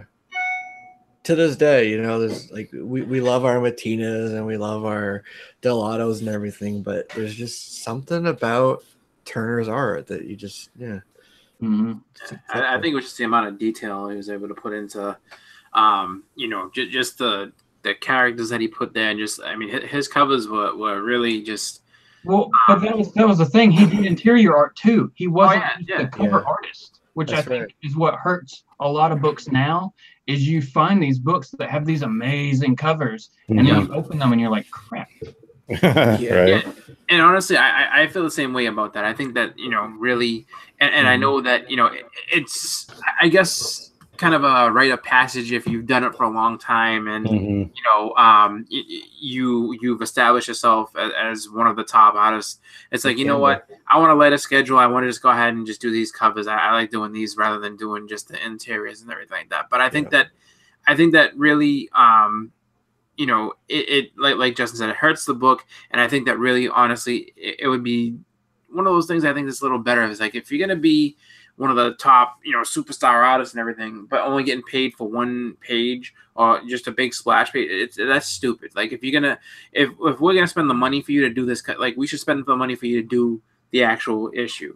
That's how I think about it, and I think that, you know, you're right. And I was gonna get to that too when Justin was saying, he's like, you know, he did interiors, and it's just like, you think about that. It's just like, you know, he did all that art, he did all that great stuff, you know, all the time on a monthly basis. And it's just like, you go look at like J. Scott Campbell's and stuff like that. And it's just like, dude, you get paid to do one little thing. Yeah, he said that page rates just don't compare to what he gets paid just to do covers. But he used to do sequential art too. Remember back in like Danger Girl days? Which, exactly. Yeah. So and he did the first few issues of the Image G.I. Joe. So I mean, he definitely with Josh Blaylock, I think, was on that too. Yeah. I'm not saying that he didn't, you know, go ahead and make his way through. It's just, but it's 100% true that, like, you know, once you get a book and it's just like, you know, covers incredible, and then you open the book and it's just like, I mean, even though, you know, the artist in there is well established, really good, it's just like, but you have a masterpiece on the front of the book, and then the interior doesn't even come close to what is on the outside. It's just like, it takes away from it. It does. I mean, and it really does kind of, make you, I guess, not second guess buying it, but just kind of wonder why they can't go ahead and, you know, get somebody of that quality to do everything else. And I know that it breaks down the money and everything else, but I think that it's just like, they should reevaluate that whole thing, where it's just like, you have one guy, you know, breaking his neck to get all this stuff done, and you have another guy getting paid probably, you know, 2-3 times what he's getting paid just to do the cover. I mean, I understand that's what sells the book, but still, it's just like, you know, I mean, you go back and think to a guy like Jack Kirby. So like Jack Kirby, like literally, worked his fingers to the bone. I mean, if they had that type of thing for him back in the day, it's just like, yeah, Jack, just do some covers, man. It'll be all right. You know what I mean? Yeah. I mean, and you the industry is so much different back then. They didn't have variant covers and. Oh no, I know, and it's just you have to wonder, like today, like did slabbing culture affect the heavy influence on the cover art, or was it the cover art that really influenced the rise of slabbing culture to where like that's a good question. Well, even McFarlane said in his book, I got his book, The Details and the Devils in the Details. And he even said, like, even back in the 80s when he started, he's like, everybody knew that your cover you need to spend as much time on your cover because, he talked about the interiors were just like, you just had to get through to meet that deadline. And that's when he started just inking his own stuff, just skipping the pencils and just inking everything and making big capes and all that stuff because he wanted to meet that deadline. But when it comes to the cover, he's like, he spent a lot of time on that cover. Yeah. McFarlane loves big old flowy capes, right? Yeah. You got to cover all that space. Yeah. But all right, cool. So let's get into Dark Knight's Metal. Did you guys read it? What'd you think? I read through it. I didn't understand it because I haven't been reading the rest of it. So I was really just kind of all over like I'm not saying it was bad. I'm not saying it was good. I just because I haven't read the rest of it, I was just really kind of on an island by myself, being like, I don't understand what all this means. So later on in trade, I'll probably pick it up and read through it and then be okay. Now I understand it all, and hopefully, I mean, if you guys liked it, then maybe I'll see what you guys see. If you guys didn't like it, then I'm like, oh, okay, now I know what they're talking about. So I'm going to leave this up to you guys because I really don't have much to say about it. Okay. I liked it. Have you been reading the story consistently through? Yeah. Okay. Oh, you have? Both of you guys have? I haven't. Oh, I have. Just because I mean they're Jim Lee variant covers, so might as well read them while I pick them up. So I don't know, man. I like the story. I mean, like bringing Hawkman back, the way he was brought in down at the bottom of the World Forge. In this issue, basically, the only way to bring Hawkman back is to bring in Hawkwoman or Hawkgirl, whatever you want to call her now. Hawk person. Yeah. No, because he's man. So come on. No bird person. No bird person's Rick and Morty. Yeah. I don't know what they'll do, but they also and they mentioned they went into their history together and kind of mentioned that. So I thought that was cool. We're spoiling-ish, I guess. Whatever. Who Batman uses to defeat Batman, the Batman who laughs? That got me right there because I wasn't expecting it, especially when he says what he says, like "Go ahead and shoot." But then it kind of clicked in, and it was like the best team up you could ever see for that specific situation, And the whole time they're fighting, Batman's like, "Never tell anybody about this. This never happened. We're never teaming up again." Yeah. But it was just it was well done. Even at the end when we got where we didn't really get to see the end, really. But then we get the Justice League together, and Batman kind of fills us in on what happened. So I just thought that was good. The introduction to all the new characters. The return of Plastic Man showing up and what he did when he showed up. I mean, just he cleared the battlefield by himself. That was awesome. So I think it was a good conclusion. And, most of the characters that we've gotten so far out of this, part of the New Age of Heroes or whatever, have been pretty good. So, yeah, those have been pretty good, like, especially Silencer. Yeah. If I was going to say pick one book, and obviously, pick what you want to read, but I would recommend Silencer as of those to read, But yeah. I like Sideways.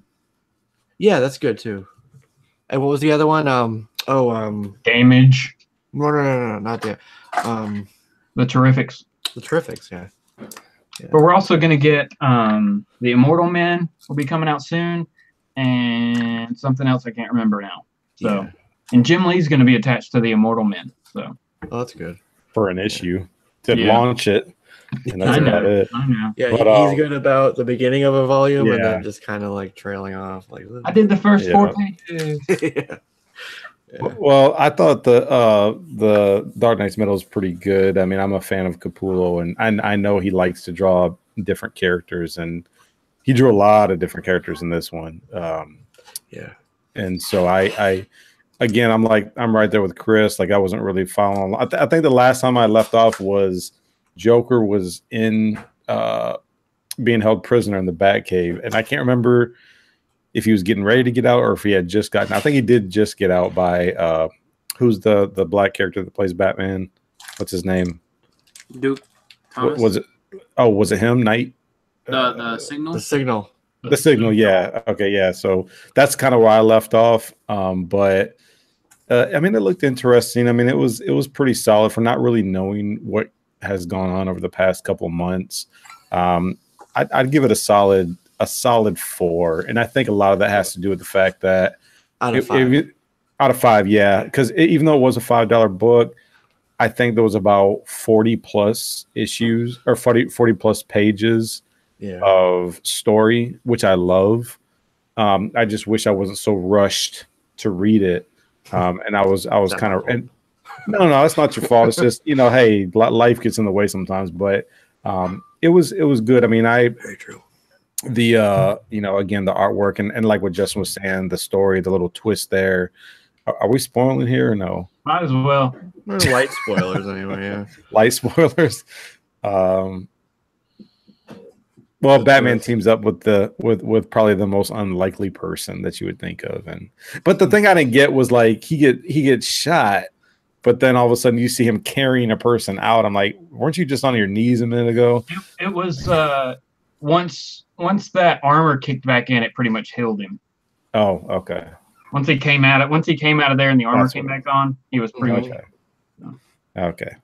Because the 10th metal armor. Crazy. Yeah. But yeah, the only weird thing about it with me, just because I've been reading a whole bunch of Adam Strange and stuff, is they talked about the history with Hawkman and Kendra and how that all came about. We've been together and we keep finding each other all these thousands of years. Right. They didn't mention anything about Thanagar. So I don't know. Retcon. Where does that leave that? Are they going to roll it all into one origin now? Finally, be like, yes, we are from Thanagar, but then we were sent here a long time ago and cursed. So we're both. Yeah, they have like origins, right? Three different origins at this point, something like that. It's ridiculous. They keep retconning it. That would have been the only thing I would have liked to have seen them like really like roll up and kind of clarify, as it was a good point, which they could have, Right? Yeah, it would have been a perfect opportunity for that. Well, let me ask you guys this, and I'll ask the chat as well, because one of the things I've been actually contemplating over the past week is Capullo and Snyder are going to be at Fan Expo Dallas next weekend. Do I get them to sign any metal books? I mean, issue 1, maybe just issue 1. Yeah, I don't know. I would go for some of their other stuff. Yeah, I would probably go like their new 52 stuff more so than metal. But I don't know. I mean, it's up to you. Batman 1, maybe. Yeah, if you got even I would do like maybe Witches and what was it called? The other book that Capullo did. Reborn. Skyborn. Was it Reborn? No, Reborn. Was it Reborn? Reborn was awesome. Okay. Yeah. That might not be a bad one. The cat in that story was one of my favorite characters. That cat was great. I like the dog. The cat was awesome. He's like, I want my revenge. You don't know what she did to me. Yeah. That was awesome. Yeah. It was like a cat. Yeah. The reason I would pick those books is because I would want to keep those signatures for me. I don't know if those necessarily would have the best ROI. So I don't know if you're trying to resell them or keep them for yourself. So that's always, something to clarify. Yeah, no, both. I mean, I again, I'm a fan of his artwork, but I just think that this whole concept of the Batman who laughs, it's just a great character in my opinion, and I know Capullo didn't create, like, his first appearance wasn't Capullo's artwork, but I was just thinking of maybe anytime that he did draw the character. No, his first appearance actually is in a Judge Dredd book. So he's Judge Death. And he's I think it's Iron Man. Is it Iron Man like 103 or something like that? There's a little, there's Frankenstein's holding this chain with all these little dudes with clubs. He's basically Frankenstein and Judge Death put together. He's a straight out ripoff of two characters. Yeah. He does look a lot like Judge Death, I'll give you that. Dude, it's pretty bad. It's like, I mean, it is what it is, but it's like when you really look at it, it's just like shit, man. Like, to be fair, though, a lot of stuff has come out of the 2000 AD stuff. Even RoboCop is very similar to Judge Dredd himself. It's very heavily inspired by Judge Dredd, to the point where I think there was a potential copyright type of infringement suit pending at the time.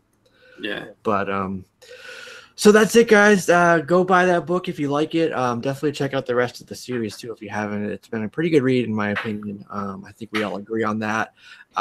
This has been a fun episode. We talked about a lot of stuff here, so feel free to let us know once this is done being live, when you can watch it on demand on the channel. On demand. Yeah, it is. It's video on demand. You can pause it. You can come back to it. You can rewind it. Right now you can't do any of that because we're live. But leave us a comment. Let us know what you thought of any of these topics. And always, like I said at the beginning, check us out tomorrow if you want to hear us without seeing us on iTunes. Thank you, everybody. We'll go down the panel here. But I do want to just make a point to thank everybody for being in the chat with us, participating with us, questions, corrections. We always like corrections because God knows I make plenty of mistakes. So appreciate that. And yeah, what do you guys got? Plugs, thoughts, all that. Sunday morning comics coming up, right? Yeah. Easter Okay. On Tuesday. Yeah, that came out on Wednesday. That was crazy. Yeah. Just like I said, to get the continuity right. It'll be back. Sunday morning comics will be back at its normal Sunday morning Easter Sunday edition this week, everybody. Easter Sunday. Nice. Will a rabbit appear on the show? I don't know. I don't know. It could happen. You should hide an egg in your background somewhere, and then when people are watching, make them find it, and then they win something. Yes, we'll do that. Okay, good. Then I'll watch it. No, okay. I watch it. Thanks. Yeah. But yeah, so just good stuff. But thanks for everybody who's showing up in the chat. I know this may have been one of our longer shows, but it was a lot of fun. We had a lot of topics to go through. So. Yeah, we did. Yeah. I'm taking a couple weeks off of Freestyle Friday. I got a birthday event to attend to tomorrow. And then, of course, Fan Expo Dallas next weekend. So look to be back in a couple weeks. Yeah, a couple weeks. Okay. So this Fantastic Four might be down to Fantastic 3 for a while. So a couple weeks anyway. But we'll see. We might have a surprise guest. Hey, there you go. Yeah, might have a surprise guest. He's going to have Stan Lee on next week, everybody. Yeah, that's right. Stan Lee and Jim Lee. Both of the Lees. The Lees. Yeah. Invasion of the Lees. Yeah. All right. How about you, Mr. Bagger and Border? I need to send him a box of comics so he can bag and board my stuff. Yeah, right. He's like a machine over there. He's like production for 2 hours. Really? Yeah, you got to get these things organized. Honestly, it drives me nuts a little bit. And I guess I have a little bit of OCD when it comes to the bagging and boarding and trying to organize. And then it's just it's a task and a half. I'll tell you that right now, just because as much as I want to be I'm going to alphabetize, it's going to be good. It's just I just look at how many different piles and so it's just dude, I just want to throw it all in a box and but I can't. I mean, some things I can, other things I can't. So but for me, I have a video that I'm going to be putting up about a sale that I went to my local shop and got. I also got one of my top 10 books in, so I'll go ahead and unbox that as well. But that's pretty much what I have for right now. Other than that, just a lot of family type stuff. Easter, my daughter's birthday is going to be the Saturday following this one, so it's kind of a just one thing after another for a little bit. But other than that, just kind of checking out some books when I can, and make some videos when I get a chance to. So just kind of taking it as it is with life, and just rolling forward, and trying to keep up with everything as I can. So if I'm not making videos, I'm watching you guys and the people that are on my subscriptions, and pop in, make a video here and there. I should actually make a point to get my Instagram going a little better, just because I've been slacking on that, and I got so many books to post up there, just haven't had the time. So but just check out my channel. I got some videos going up pretty soon. So that's pretty much it for me. Thank you all for the chat for showing up, and it's been a great show. So sweet. Yeah, no, I hear you on that. With the Instagram, I've been kind of neglecting mine. I haven't posted a whole lot in the past few weeks, so got to get back in the habit. Yeah, but yeah, so that's great. I got my contest, guys, so check that out. Definitely, if you get a chance, check out Ready Player One, and if you want to go into it with some thoughts from me planted in your head, check out my review on that. And I look forward to seeing some contest entries, hopefully soon. But that'll do it for this episode. We will be back for episode 79 next week. Just like the Fantastic Four, we'll disappear for a little while, but we will be back. Have a good night, everybody. See you next video. Have a good one.